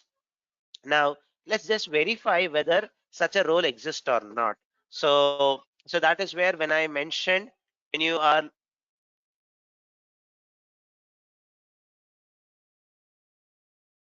when I go to my roles, so I go to my roles. So that's where I mentioned, whenever you get bored with something where you're doing a routine work and you want to do something different, maybe after lunch, just come to this cloud IAM. So that way you are connected with GCP most of the time. So just go to IAM. So this is a very important one. So you can look at these various roles. I'm not asking you to memorize it. just simply, at least in a day, just come, click on add, look into the various roles which is there. So if I click on roles, just scroll, just keep scrolling, see one service at a time, big query, what are the roles which is having, and the pattern is going to be very simple. So once you demystify the pattern, it's always going to be a product name or a service name followed by editor, viewer, read, admin, something like that. So that's the same pattern is going to be followed. So just having the awareness is going to be really helpful. App engine, now service admin is there, deployer is there, code viewer is there. So all the roles exist. When you click on a deployer, you'll come to know you can do write operation. And thanks, Mishra, Vivek, uh, to add one more point. Service admin can only view, cannot delete a non-live version is what he mentions. We have not gone into it, but the name makes it very simple to do it, so we just gone with it. Sometimes you will have such questions like this. You would have prepared 6 months, 10 months, but there'll be one or two questions like this. But playing around with the words, playing with those best practices which you have learned will help you out. So we have not even looked into app engine, but everybody were able to answer it. None of the answers were wrong. So just the name there. And the pattern is very simple to get it. Deployer. Next question, little tricky. I'm going to give 2 minutes for this one. So, and I have tried to highlight some important words, focus on this. So you want to create a new role for your colleagues, new role that will apply to all current and future projects created in your organization. The role should have the permission of BigQuery job user and Cloud Bigtable. Again, we don't know such a product, the roles there, but we know such a product exists in GCP, Cloud Bigtable, BigQuery. Specifically, we don't know the roles. So you want to follow Google's recommended practice. How should you create? Basically, go for it, folks. Let me put a small demarcation so that I know I have to refer to this later. Anything about this? So far, Vivek has got it correctly. Anil B. Sorry. Okay. Sorry, folks. 1 minute. It's a bit fast. I have to go through it. Okay. Vivek. So far, Vivek, Smith, Shah, Anil Kumar, Anil B. One wrong answer, two wrong answers. 40 seconds over, folks.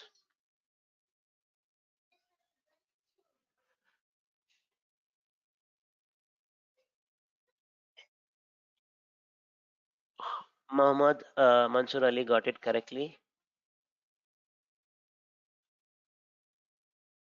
One last minute, folks.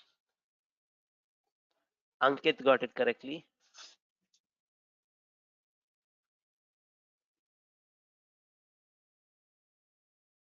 Shripal got it correctly. Now you are getting this. For you to read it, get it, it's going to take around 1 minute 20 seconds. So it's a timer which you are getting. So anybody else? Kumar got it correctly. So 30 seconds is what you people took. One wrong answer.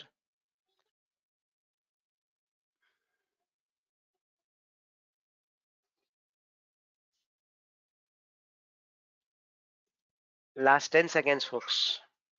Anybody wants to add, please.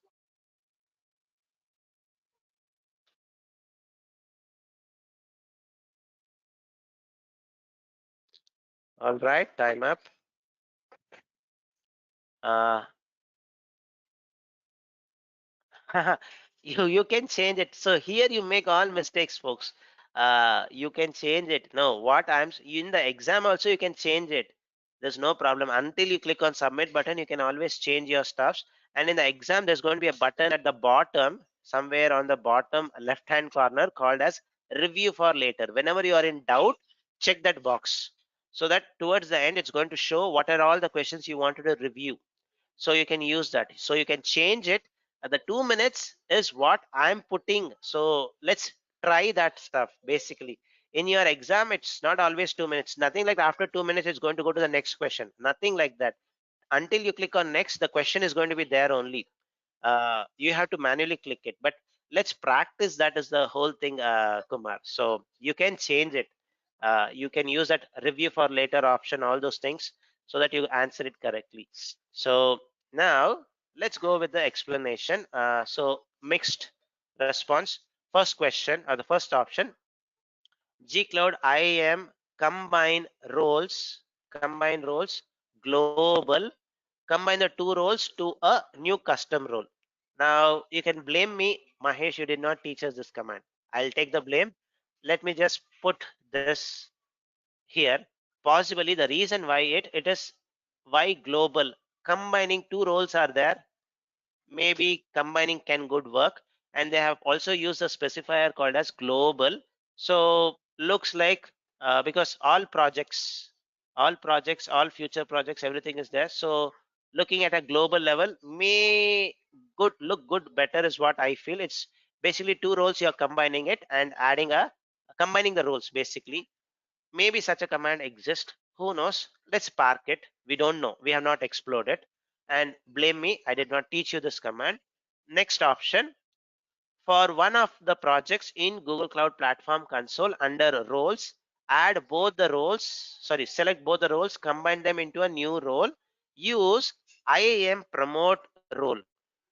Now you can blame me, but we had not seen this command exactly.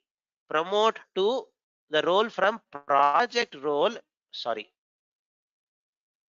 from project role to an org node. What it means is you are promoting. It's like a human getting promoted from a software engineer into a senior software engineer. I had given the same example. How does the flow happens?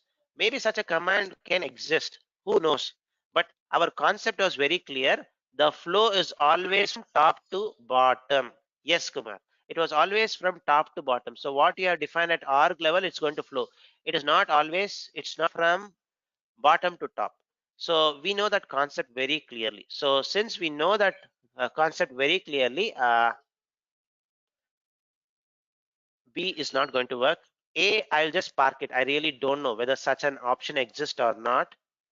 Uh, yes, Smith. So B will not work because it is from top to bottom. It is from here. They are trying to promote it basically from bottom to top. That's not going to work. B is totally ruled out. Even though we did not learn the command, we know the concept. Top to bottom is how the hierarchy flows. So that concept helped us here. Option C, all the projects in Google Cloud Platform console under roles, select both the roles and combine them into a custom role. Good option. C looks also a good option. So this is the first scan I'm doing. I'm just playing a role like as if I'm taking the exam. How do I do it? So when I do the first scan, I take some few things, I ignore few things based on some stuffs. C also looks good, but this word is little tricky. All projects, meaning today there are 10 projects. You are going to do this. It's going to work. But tomorrow, 11th project comes. This is not going to work. You have to go again do it because you are doing it at a project level. So, but there is one word called as future projects. So you have to focus on.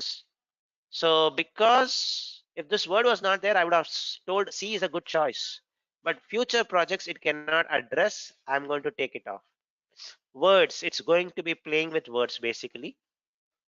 For your organization, in your Google Cloud Console under roles, select both the roles and combine them into a custom role. So this is done at an org level.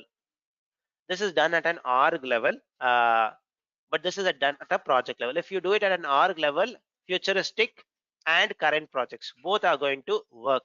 Now, doing the stuffs, B is ruled out, C is ruled out from our understanding. It is between A and D is what you have to decide. You will have sometimes this kind of a clash. Now, we just started it. So we just started it. And with our limited knowledge, 4 weeks, 4 days of class, two options is what we have come to know.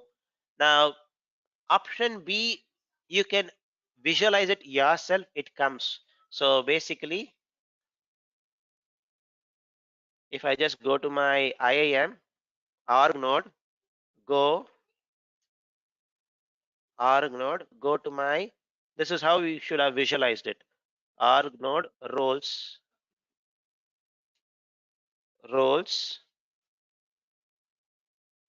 get those BigQuery job user role, big table stuffs, combine it. Custom role is what they are trying to do. So you are going to basically do those things. So if I just use BigQuery job, this is the one which they mentioned. Yeah, job user. So here, then add this, open this role, create a custom role. Then what else you need to add? Cloud Bigtable user. So let me add a permission.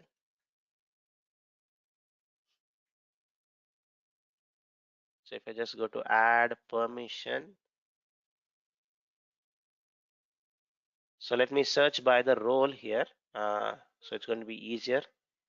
So if I search for cloud, type it big table. So I'll just type big table user. If I'm not wrong, that was the role. Big table user role. So these are all the permissions, around 21 permissions. I have to do it. This is what they are saying basically. Now you have combined it. It's a custom role. Do it. This is something very similar which we had seen in our class itself, where we created two custom roles. We were trying to combine it, all those things. We were able to do it. So based on our demo which we did, B looks like something possible, but A, right, not very sure whether such a command exists. So now you need to take a call. Now this is where you can take a calculated risk and go with option D, and maybe come back and explore your gcloud command after you come back from the exam. And when you come back from the exam and you try this command combine, you'll come to know such a command does not exist. So such a command does not exist, but and that was the reason why I did not even showcase that such a command exists. So basically, if I just launch my cloud shell just to show you,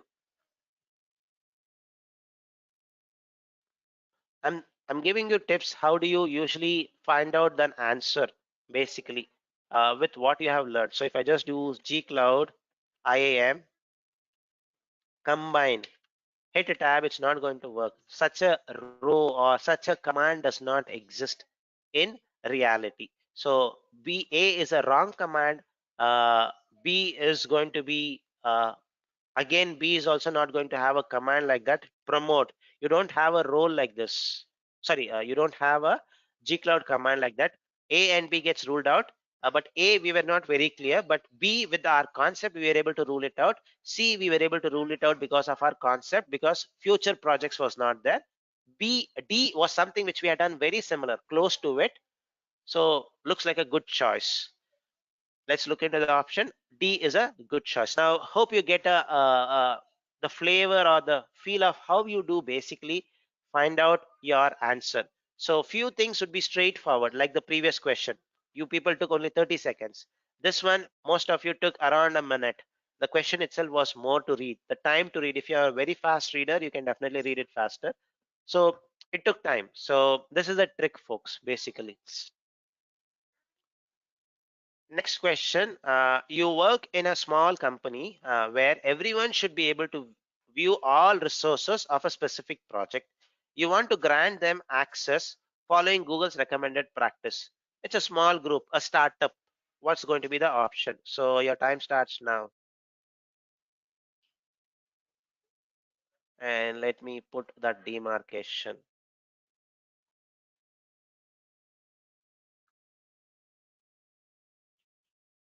And we did this demo, I can easily say. So you should not take much longer time. Smith Shah got it correctly.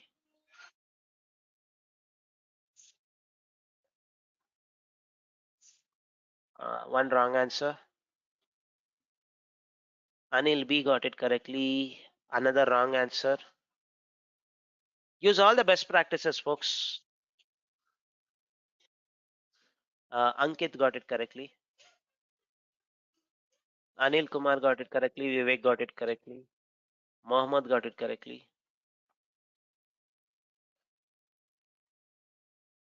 One wrong answer.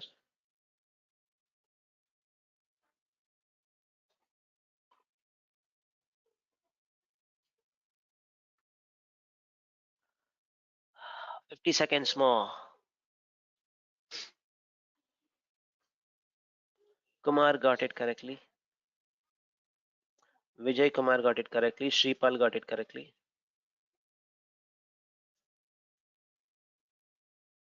So on an average, most of you are taking around 30 seconds to 1 point in that range.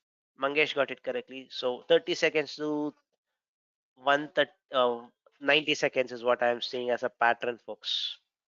That's a good one, I would say. All right, I guess most of you have given, so we have 10 seconds more, but let's go into the explanation. First option, create a script that uses gcloud add IAM policy binding for all users and email address and the project viewer access. All view all access. So project viewer is going to make more sense. Project gcloud projects add IAM policy. We remember this command exists, so you cannot blame me. So we have done this demo. So for all users, and do it. Perfect. It looks like a good choice. What they wanted, I can definitely fulfill it. So let me just mark it as a possible option. If there's anything better than this, I'll switch to that. That's it. So create a script that uses gcloud IAM roles create for all the users, service for all the users, email address, and give. Why do you need two things here? What is this command going to create? It's going to create a IAM role. And why do you want to again assign it to another role? So what role you need is view access to all resource. Viewer role is good enough. This command is going to basically create a role, not a binding. What we want is a binding. So because it's going to create a role, it is of no use for us. So uh, so there was a question. Uh, Pinged you all my answers, Mahesh. No problem. No, it is presenter or me is okay. Presenter or me is okay. I'm the only presenter. So you can send it to Mahesh or you can send it to presenter. No problem. I will be able to see the stuffs, folks. No worries on it. So uh, A is a possible answer. May not be the best. I'm not sure. So let's look into it. B is totally not good because I'm creating a roles. What I want is a policy binding. Add IAM policy binding is what I'm looking at because they have to get viewer access, everybody. Create a group. Good one. Google group and add all users to the group. Perfect. Add use gcloud projects, add IAM policy with project viewer role and group email address. Perfect. This is what you need basically to do this. And compared to A, C is better because you know the reason. Group going with groups is better than adding individuals. So tomorrow a new person joins the organization. I simply add that person to the group. He will automatically get viewer access. So compared to A, C is a better choice. Is there anything better than that? Let's see D. Create a Google group. Okay. Add all the members to the group. Perfect. Create use gcloud IAM roles create. This is not going to work. This is going to create a role, not a policy binding. So C is a better choice. A and C both are good, but they have mentioned Google's recommended practice. What is one of the recommended practice? Always use groups. So C is a good choice, folks. For folks who gave D, A kind of stuffs, you would have got the understanding now why C is the right choice. Hope the explanation is clear, folks. Now let's go to the next question. My favorite question, actually. you have data stored in Google Cloud Storage. And the question is always on IAM. So don't worry about the products which you are seeing here.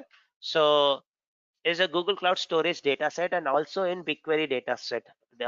You need to secure the data and provide three different types of access levels to your Google Cloud Platform users: administrator, reader, read write, read only. You want to follow so you want to follow Google's recommended practice. What should you do?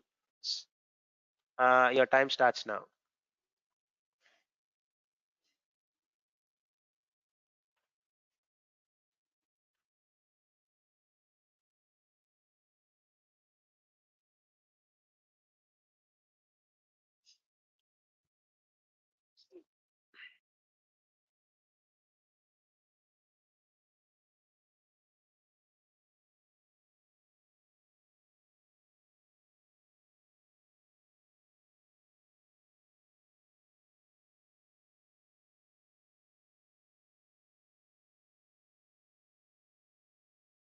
Forty seconds over, folks.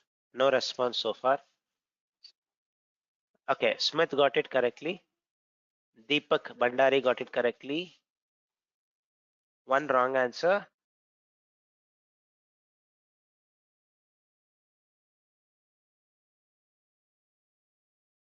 Anil Kumar got it correctly.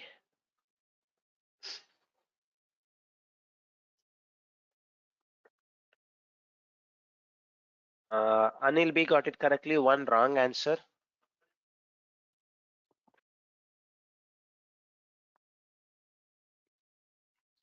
Two wrong answers.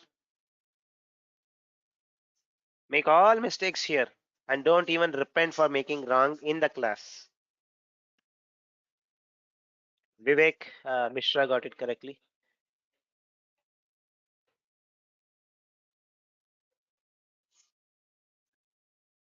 Uh, no, one more wrong answer. 15 seconds more, folks.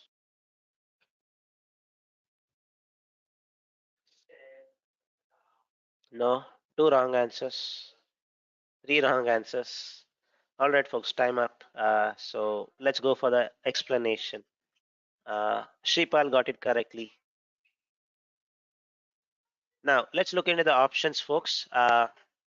And it's really a confusing this thing. Yes, Vijay got it correctly. So it's really a confusing question, and there are two possible things, but the tiebreaker is a concept which we learned in our last week class. So create three custom roles: admin, editor, read write, read only, for the access needed for storage and BigQuery, and add users to the appropriate roles. Now the key part here is the way you should demystify this question is the administrator read write read only. It's basically to confuse you as much as possible. The reason is you should be an administrator for what? Not for the project, but you should be an administrator for only these two resources: storage and BigQuery. So you have to use storage admin, BigQuery admin, something like that kind of a role is what they are saying, but not viewer, editor, owner kind of a stuff. They are trying to confuse you. Only for these two resources only you should be administrator. Only for these two resources only you should be read only. Like that is the key part there. So custom roles could be a good choice with appropriate policies to access the levels needed for storage and BigQuery. This is a good choice. And add your users to an appropriate role. Absolutely a good choice. There's no doubt here. A, let me mark it. At an organization level, add your administrator user accounts to owner. Wrong. Add editor, read write to editor. If I give that right, he will be a owner for the project. He can delete resource, create resource, add users, all those things. But what we need is only admin access to storage and BigQuery, not to the entire project. So B is totally ruled out because it does not fall under the principle of least privilege. Option C is the same thing. I usually do this trick, folks. When I do the exam right, I'm not a fast reader. So instead of reading right, I do this anyway, I will have a mouse. So I just do this way. By doing this, what I do is I look for the only word which is difference. Here it is org level, it is project level. I do this. Basically, I literally do this fastly. So reading, then if you are a fast reader, you can read it. I'm not a fast reader. I use this trick and I come to know the only difference is a one word, project. There it is an org level, this is an or project level, but the role is again broader. So it's going to be again a tricky, like it's not a recommended one because you're giving broad access. B and C gets ruled out because it's not principle of least privilege and they don't need to be owner, editor, viewer. So A is one possible option. Option D, use appropriate predefined roles for each of the access level needed to Google Cloud Storage and BigQuery. Add your users to those roles for each service. D is also a good choice. Now A and D, which one should I go for, folks? Both are possible. Now this is where our concept comes into picture. Our cheat sheet also comes into picture, which we had created. So one of the cheat sheet we had mentioned, somewhere we had mentioned, if I'm not wrong, prefer to use always edit predefined roles. Did we mention it somewhere? We did not mention it, but we had seen it. It's going to be maintenance. You have to do it. We did not mention it. Let's mention it. We had seen right in our stuff. The documentation itself had shared you. Basically, you should always use, prefer to use predefined roles uh, whenever possible because it is managed uh, by Google or GCP. So custom roles need to be managed by you. So this is an important one. I can add this in the implementation also because as an architect you have to mention the manas for this. So requires operations work. That's it. So option D is a much better choice. Now if you have given A, you are there, you are already there.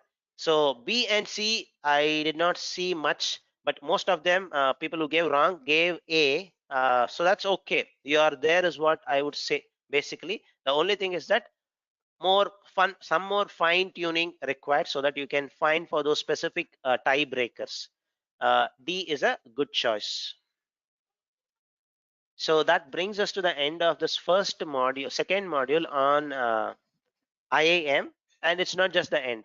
So throughout our class, every module we are going to talk about IAM in one or the other sense. In virtual machines, we are going to talk very heavily. We are going to do that part throughout other stuffs. So we'll stop it here. Anyway, it does not make any sense to start a module in 10 minutes. So I'm open for any questions, folks. Preference for today's questions. If there's no question, anything out of the topic, I'm okay. But the preference first is for today's topic so that everybody is going to have a question there. All right, fine. Mahesh, one small suggestion not related to the questions. Yeah. Uh, I mean, is there any way like maybe first 10 minutes just summarize what we discussed last class or something like that? Okay, I'll try to do it. And this one itself, if you see, it took almost like 3 classes for us to finish it. So Yeah. I'll try to do it. I'll try to do that. Yeah. Thank you very much. Browser access. Anil B. It is basically the best way to find out what it's going to have is looking at the role. So browser access, if you have, right, it's going to basically is the question is what is this browser role going to do, Anil? Is that the question? Okay, if you just go, not many courses talks about this. It's a very nice one. So we had also talked about this in our previous class, if I'm not wrong. So to get this hierarchy, so you can see the folder structure, you can see the folder structure, you can see the organization structure, all those things, along with project structure with IAM policy. So this is the stuff. It's only 6 permissions which is going to have, but it is little powerful when it comes to above the project. Above the project, even your viewer role will not be able to get the folder structure, but browser can get the folder structure because you can go folders.get, folders.list, and also get the organization name. That's possible. So that's the difference between a viewer and a browser role. I can see the folder structure easily. Okay, so yeah, if you just look into the video, we have done it about the browser role, viewer role. So if I did it, let me just, maybe I can just show you quickly here. So what I will do is go to, I'll just click on this one,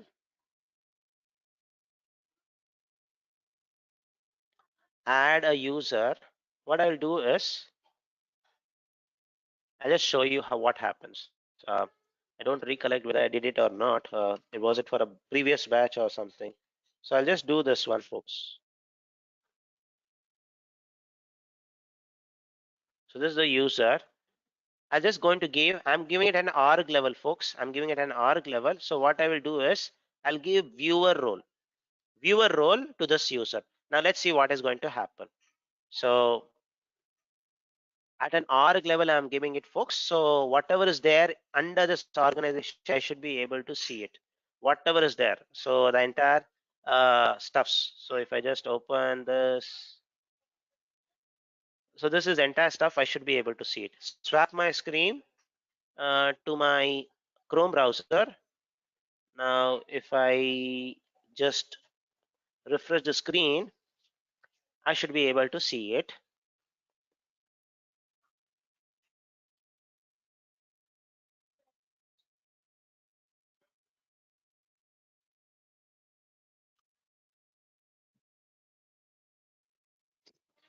Let's just wait for it to come up.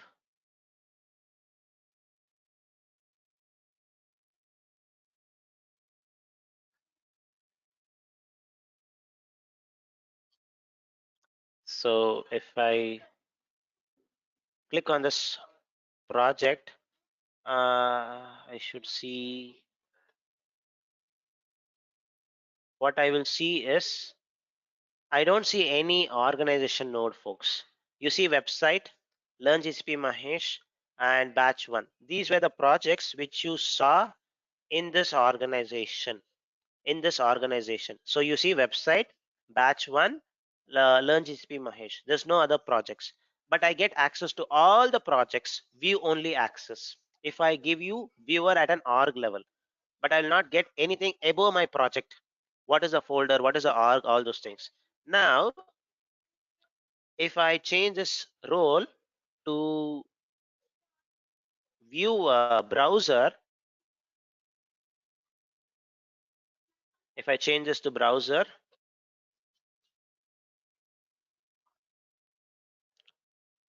just the browser, nothing else. Now, if I refresh the screen, I will have an option to see my org nodes. Org node.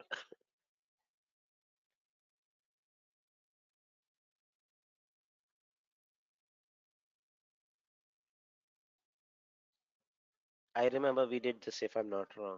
Yeah. So if it's a little difficult handling multiple projects. I usually forget there, but I recollect that we did this. Should be in the recordings. So now I should see an org node. If I click on this, I have now new option: organization, no organization. Previously it was not there. Now I see Learn GCP Mahesh project. I should be able to see the entire hierarchy here. So this is the difference, Anil B. The next question: can GCP Okay. Any GCP assessment which you can provide us for practice, like your real projects, it will help us improve our GCP design. So sure, as we progress, right, we will definitely do it. So as we progress, we'll definitely do that. I'll give you those kind of stuff, but I'll never monitor it. So I'm just going to give you a task. It's up to you whether it's proactive if you want to do it. Definitely will do that, Vijay Kumar. So we are still not there. So we are just started. So when time comes, definitely I'll give you something like mini projects kind of stuff where you can try exploring. But for that, we have to come to at least some 50%. So we'll do that at that time.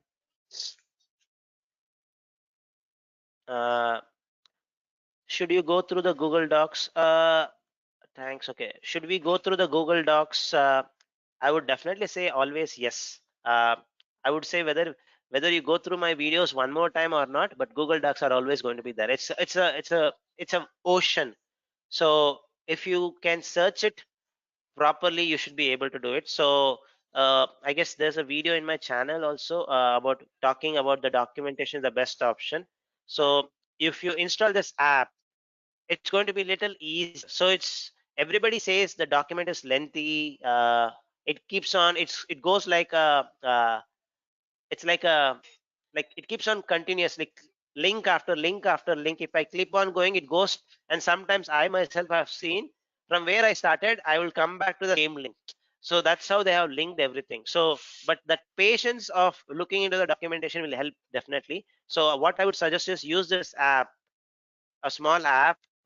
If you just go to your Chrome browser, just search for in the address bar. If you type in the address bar, if you type cloud.google.com, cloud.google.com, here it's going to show a plus button. Just install that app. Once you install that app, right, you can search it very easily here. Whatever you search is going to only search from cloud.google.com. So this way you're not going to be diverted from other materials. So if I just search for, say, for example, here, if I just go, usually people search in Google, right? So if you search here, cloud IAM, if I do this, right, it's going to show the entire world's IAM stuff, but I'm focused more on GCP. So it's going to show, at least it is showing something from Google, most of them. Maybe they are tracking what I'm doing. So that's how they are able to get it. IAM also, IBM stuff also is going to show. But if you use this app, if you search for IAM, it's only going to show GCP related IAM stuff. So that way your diversion is less and you can start focusing much there. But just following the pattern once is going to be helpful, Anil. So once you pattern how these documents are linked is going to be helpful. I'll always suggest to look into the documentation. All the videos, all the concepts which I do is always from these documentation. Nobody else can beat this documentation. It could be an author who writes this thing. It's going to be again from here. Yeah, Vivek. Excuse me. Can you show again, because I'm not able to locate that plus sign. Chrome browser only. So you have a Chrome browser? Yeah, I Chrome do. browser? So if you go to Chrome browser, so if I type cloud.google.com, so I already have installed it. That's why it shows me like this. Let me just uninstall quickly.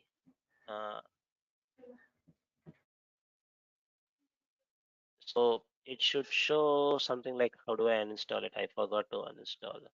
So here it should be a plus icon. Okay, I can just show something. If I just go to I just it's there actually. Yeah, it's same place where you are showing. Yeah, that square button, it is giving you option to install. Thank you. Yeah, that's it. That's going to be a good one.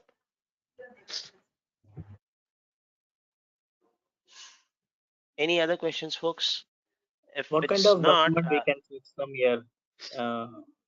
any document, anything on GCP, Vijay, anything on GCP, all official only. This is, I have It's a like an video on this. It's like bookmark stuff. It's like reference uh, material. references only to GCP. So you'll not get diverted. So I guess let me just give me a minute. Just give me a minute. If I just go to this one, my YouTube. It is similar like reference architecture. No, no, no, no, no, no, no, no. What is this basically is, if you search here like this, it's going to show the entire world. So now if I just type IAM, if I just search IAM, it's going to show AWS IAM, Azure IAM, everything. So what it basically, this app does is very simple. Site dot cloud dot google.com. Hope the link is correct. Cloud dot, yeah. If I do this, it's only going to give me results from google.com. This is how I used to do, because I come from a search background. I usually search like this if I want to restrict only from a specific website. I don't want you to do always this thing, so that is app comes into picture. When you search anything in this app, it only searches the results only from this one. So meaning all the materials which you are looking into it, you can blindly believe it, because these are all official materials. That's the only thing. So whenever you're referring, refer to an official material. So medium post to some extent, and if it is coming from a good source, I have seen few Googlers write medium post. I can rely on it. The reason is they would have collected some internal information. They would have created something. So that's something going to be there. So if it's something not from an official source, I usually don't take it, but I will try it myself and see whether it's right one or not. So that's how I usually believe the documentations. So that's the option, folks. So there's a video also which I have done. If you want, you can look into it. The entire thing is explained there. Document is the king. Yeah, this is the one. So if you want, you can look into this, And also, where I Magesh, explain the same thing. Yeah. yeah, this document, like we can use, like, for any virtual machines, like, right, which is used for this purpose. So in terms of billing perspective, normally in other cloud, example AWS, we check that billing dashboard, um, this kind of series which used for application. This one kind of virtual machine we prefer to use for database.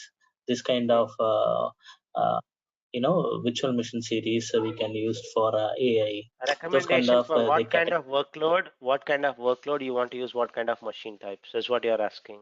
Yeah, Yeah. and Okay. yeah.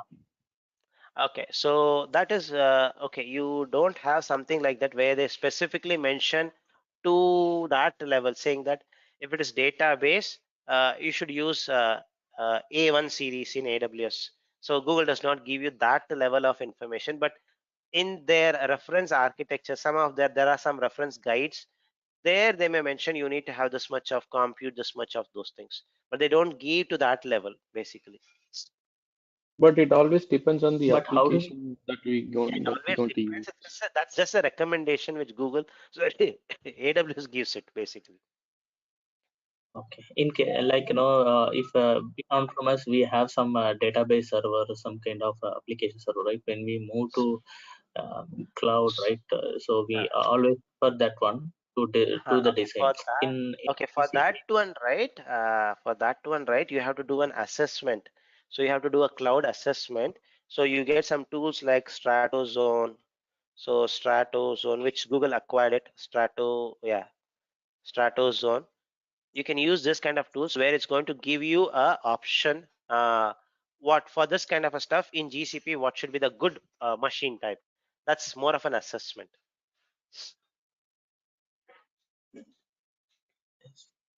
Okay, can you bring me the link? Status Yeah, zone. yeah, sure, sure. Yeah, Stratozone. And this was recently acquired during the last year. They acquired this. Previously, it was not part of GCP or Google. Now Google acquired it actually. So this is just to show that Oh, the strategy is becoming bigger, because other cloud providers had their own assessment tools. This was becoming problem for Google, so they thought buying a one is going to be good. Uh, yeah, the only thing with Stratozone you will not be able to do is, like, most of you will have laptops, desktops, but you will not have a server. So if you're fortunate enough, you can have it. But so this kind of stuff could be little difficult, but you can usually do AWS to GCP. I hear some of you from AWS background, so definitely you may have some kind of an account. So that kind of a migration is going to help from cloud to cloud. You can try from on-prem to cloud. You may not be able to try it out because as an individual, you may not have access to a data center. So And do also we cover this kind of tools in our course, Mahesh? So we are going to Okay. cover it at a very, very high level, Mohammed. Okay. We cannot do a lab or demo on this, but we'll Yeah, at cover it at least a very high level. Yeah. to How do you do the understand assessment? Yes, yes, what yes, this tool will do. If yes, I'm yes. planning to do some workload migration from Correct. on-prem to cloud, what kind of tools that we can use? Yes, All of we that. will discuss it. So it's in the module 9th module. Once we finish everything, we know we have prepared ourselves. We will go into our migration stuff. At that time, we will discuss it. Okay. All right. Thanks, Mike. Yeah. There Mahesh, I was have one more. one question. Yeah, Mahesh. Actually, I have a requirement to move our, Veritas and Beam backup move to GCP cloud. Is there any tool I need to use to configure? Means my storage location will be GCP. Storage location is in? GCP. If I want to, Okay. I'm using a Beam and also Veritas to backup software we are using. At present, is stored in on-premise. We are using a tape drive based, but and also we are planning to use GCP storage. Is there any software we can use, or you have any idea? Only for okay. Okay. Never heard. For this is for backup. Yeah, Backup backup. migration. Backup. Yeah, Backup. My need to check, like, Vijay. So never tried anything there, but I'll check if something I get it. I'll let you know. Don't have oh, something quick on top of my mind. yeah, But because check something in marketplace. You may have something. the reason why we are So going to use is GCP and cloud having that life cycle management also, like yeah, yeah, this many yeah. days we can, yeah, like that. Which may not be there in your Veritas or what is the other one? And Bean. VEAM, Veeam backup and Veritas both. Okay. VEAM, VEAM, VE. Oh, okay, I have heard this name. So VEAM, VEAM, VE VEEAM, AM. AM. Yeah, Okay. yeah. Okay. You have something. Can you We're check using two this? backup. Have you tried? Veeam used for virtual machine backup and Veritas used for on-premise server backup. Okay. There's one thing. Have you explored this? Yeah, this currently we are using all virtual machine and on-premise VMware, taking all virtual Okay. machine backup, storing No, no, our this storage. marketplace stuff, market stuff, you have tried it? Maybe they have Uh, some. but if you go for cloud-based, I think we need to purchase some cloud-based license. Okay, license. Got it, got it. I'll check it out. Okay. Yeah. So basically, looking at only migrating the cloud or the archive data which is already there, and you want to migrate that to cloud. Is It it, is quite Vijay? simple. At present, I'm storing in on-premise storage. My requirement is want to store in cloud. Since we have already direct connection established, Mhm. so Dedicated interconnect.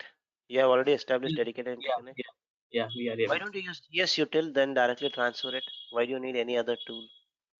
Buckets, Uh, right? no. In Straightforward. future, we already have a license for on-premise license for VM Veritas.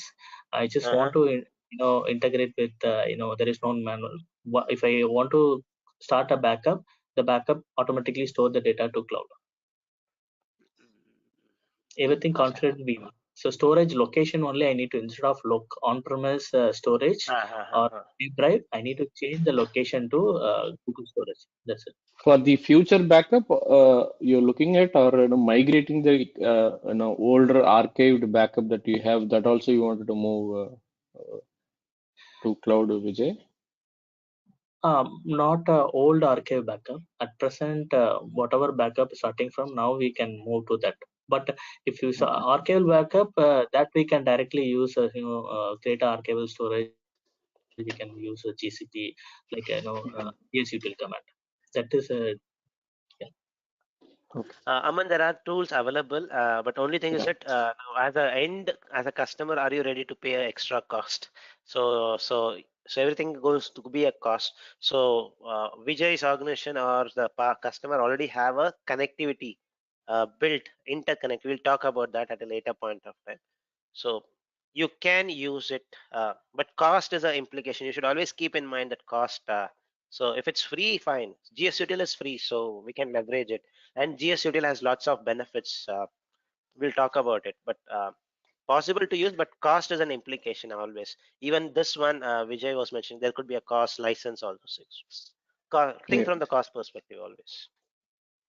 The ingress traffic, if you want to restore it from there and you want to pull the data up to your data center, that will also be a That is also cost. important. Or if it's a very huge data, there is something like Snowball kind of an equivalent in GCP also called as transfer appliance. So that's going to be again depending on which region you are in. So if you are in US, Canada, Europe, you can get that product. Otherwise, you have few options. GSUtil is one thing. Transfer service for on-prem, there's one more option. Check whether those things. But here's his thing is to change the location there. So need to check it out, Vijay. I'll check it out and let you know. And actually, one more thing, I already one backup configured in Azure. So that what I did, I configured just a storage account and generate the SaaS token and given to that configure Veeam backup and Veritas. And also there are some proxy configured because there is no direct access. We just configure proxy, and that was working. But GCP, I don't know how to do those things. Okay. And Okay. future So you will be teaching that billing also, right? How to save the cost for billing optimization. throughout we will be talking. It's not that like a dedicated one. Throughout the class, we'll be talking about billing. How can we save costs? So it's not a dedicated class where we talk every component. So now we have not even started those. IAM is totally free. What we learned is totally a free component. So from tomorrow onwards, compute engines. How can we optimize the cost? All those things. We'll talk it throughout the class. Oh, okay, thanks. Yeah. So, all right, folks, let's stop it here. I have a hard stop. Tomorrow should be okay. I can take more questions. Sorry to cut short you. So tomorrow we can resume back. If you have more questions, I can definitely answer after 10 o'clock. And usually after 10, we'll not discuss anything. So it's going to be more of Q&A kind of stuff, something like this, what we are doing. All right. If you have a hard stop after 10, you can definitely drop off. Some of you dropped off already. So all right, we'll stop it. Expect a recording soon, maybe in next 3 to 4 hours. We'll resume back on tomorrow's class. Thank you, folks. Thanks. Bye. Thank you. Thank you, Mahesh. Thank you. Bye.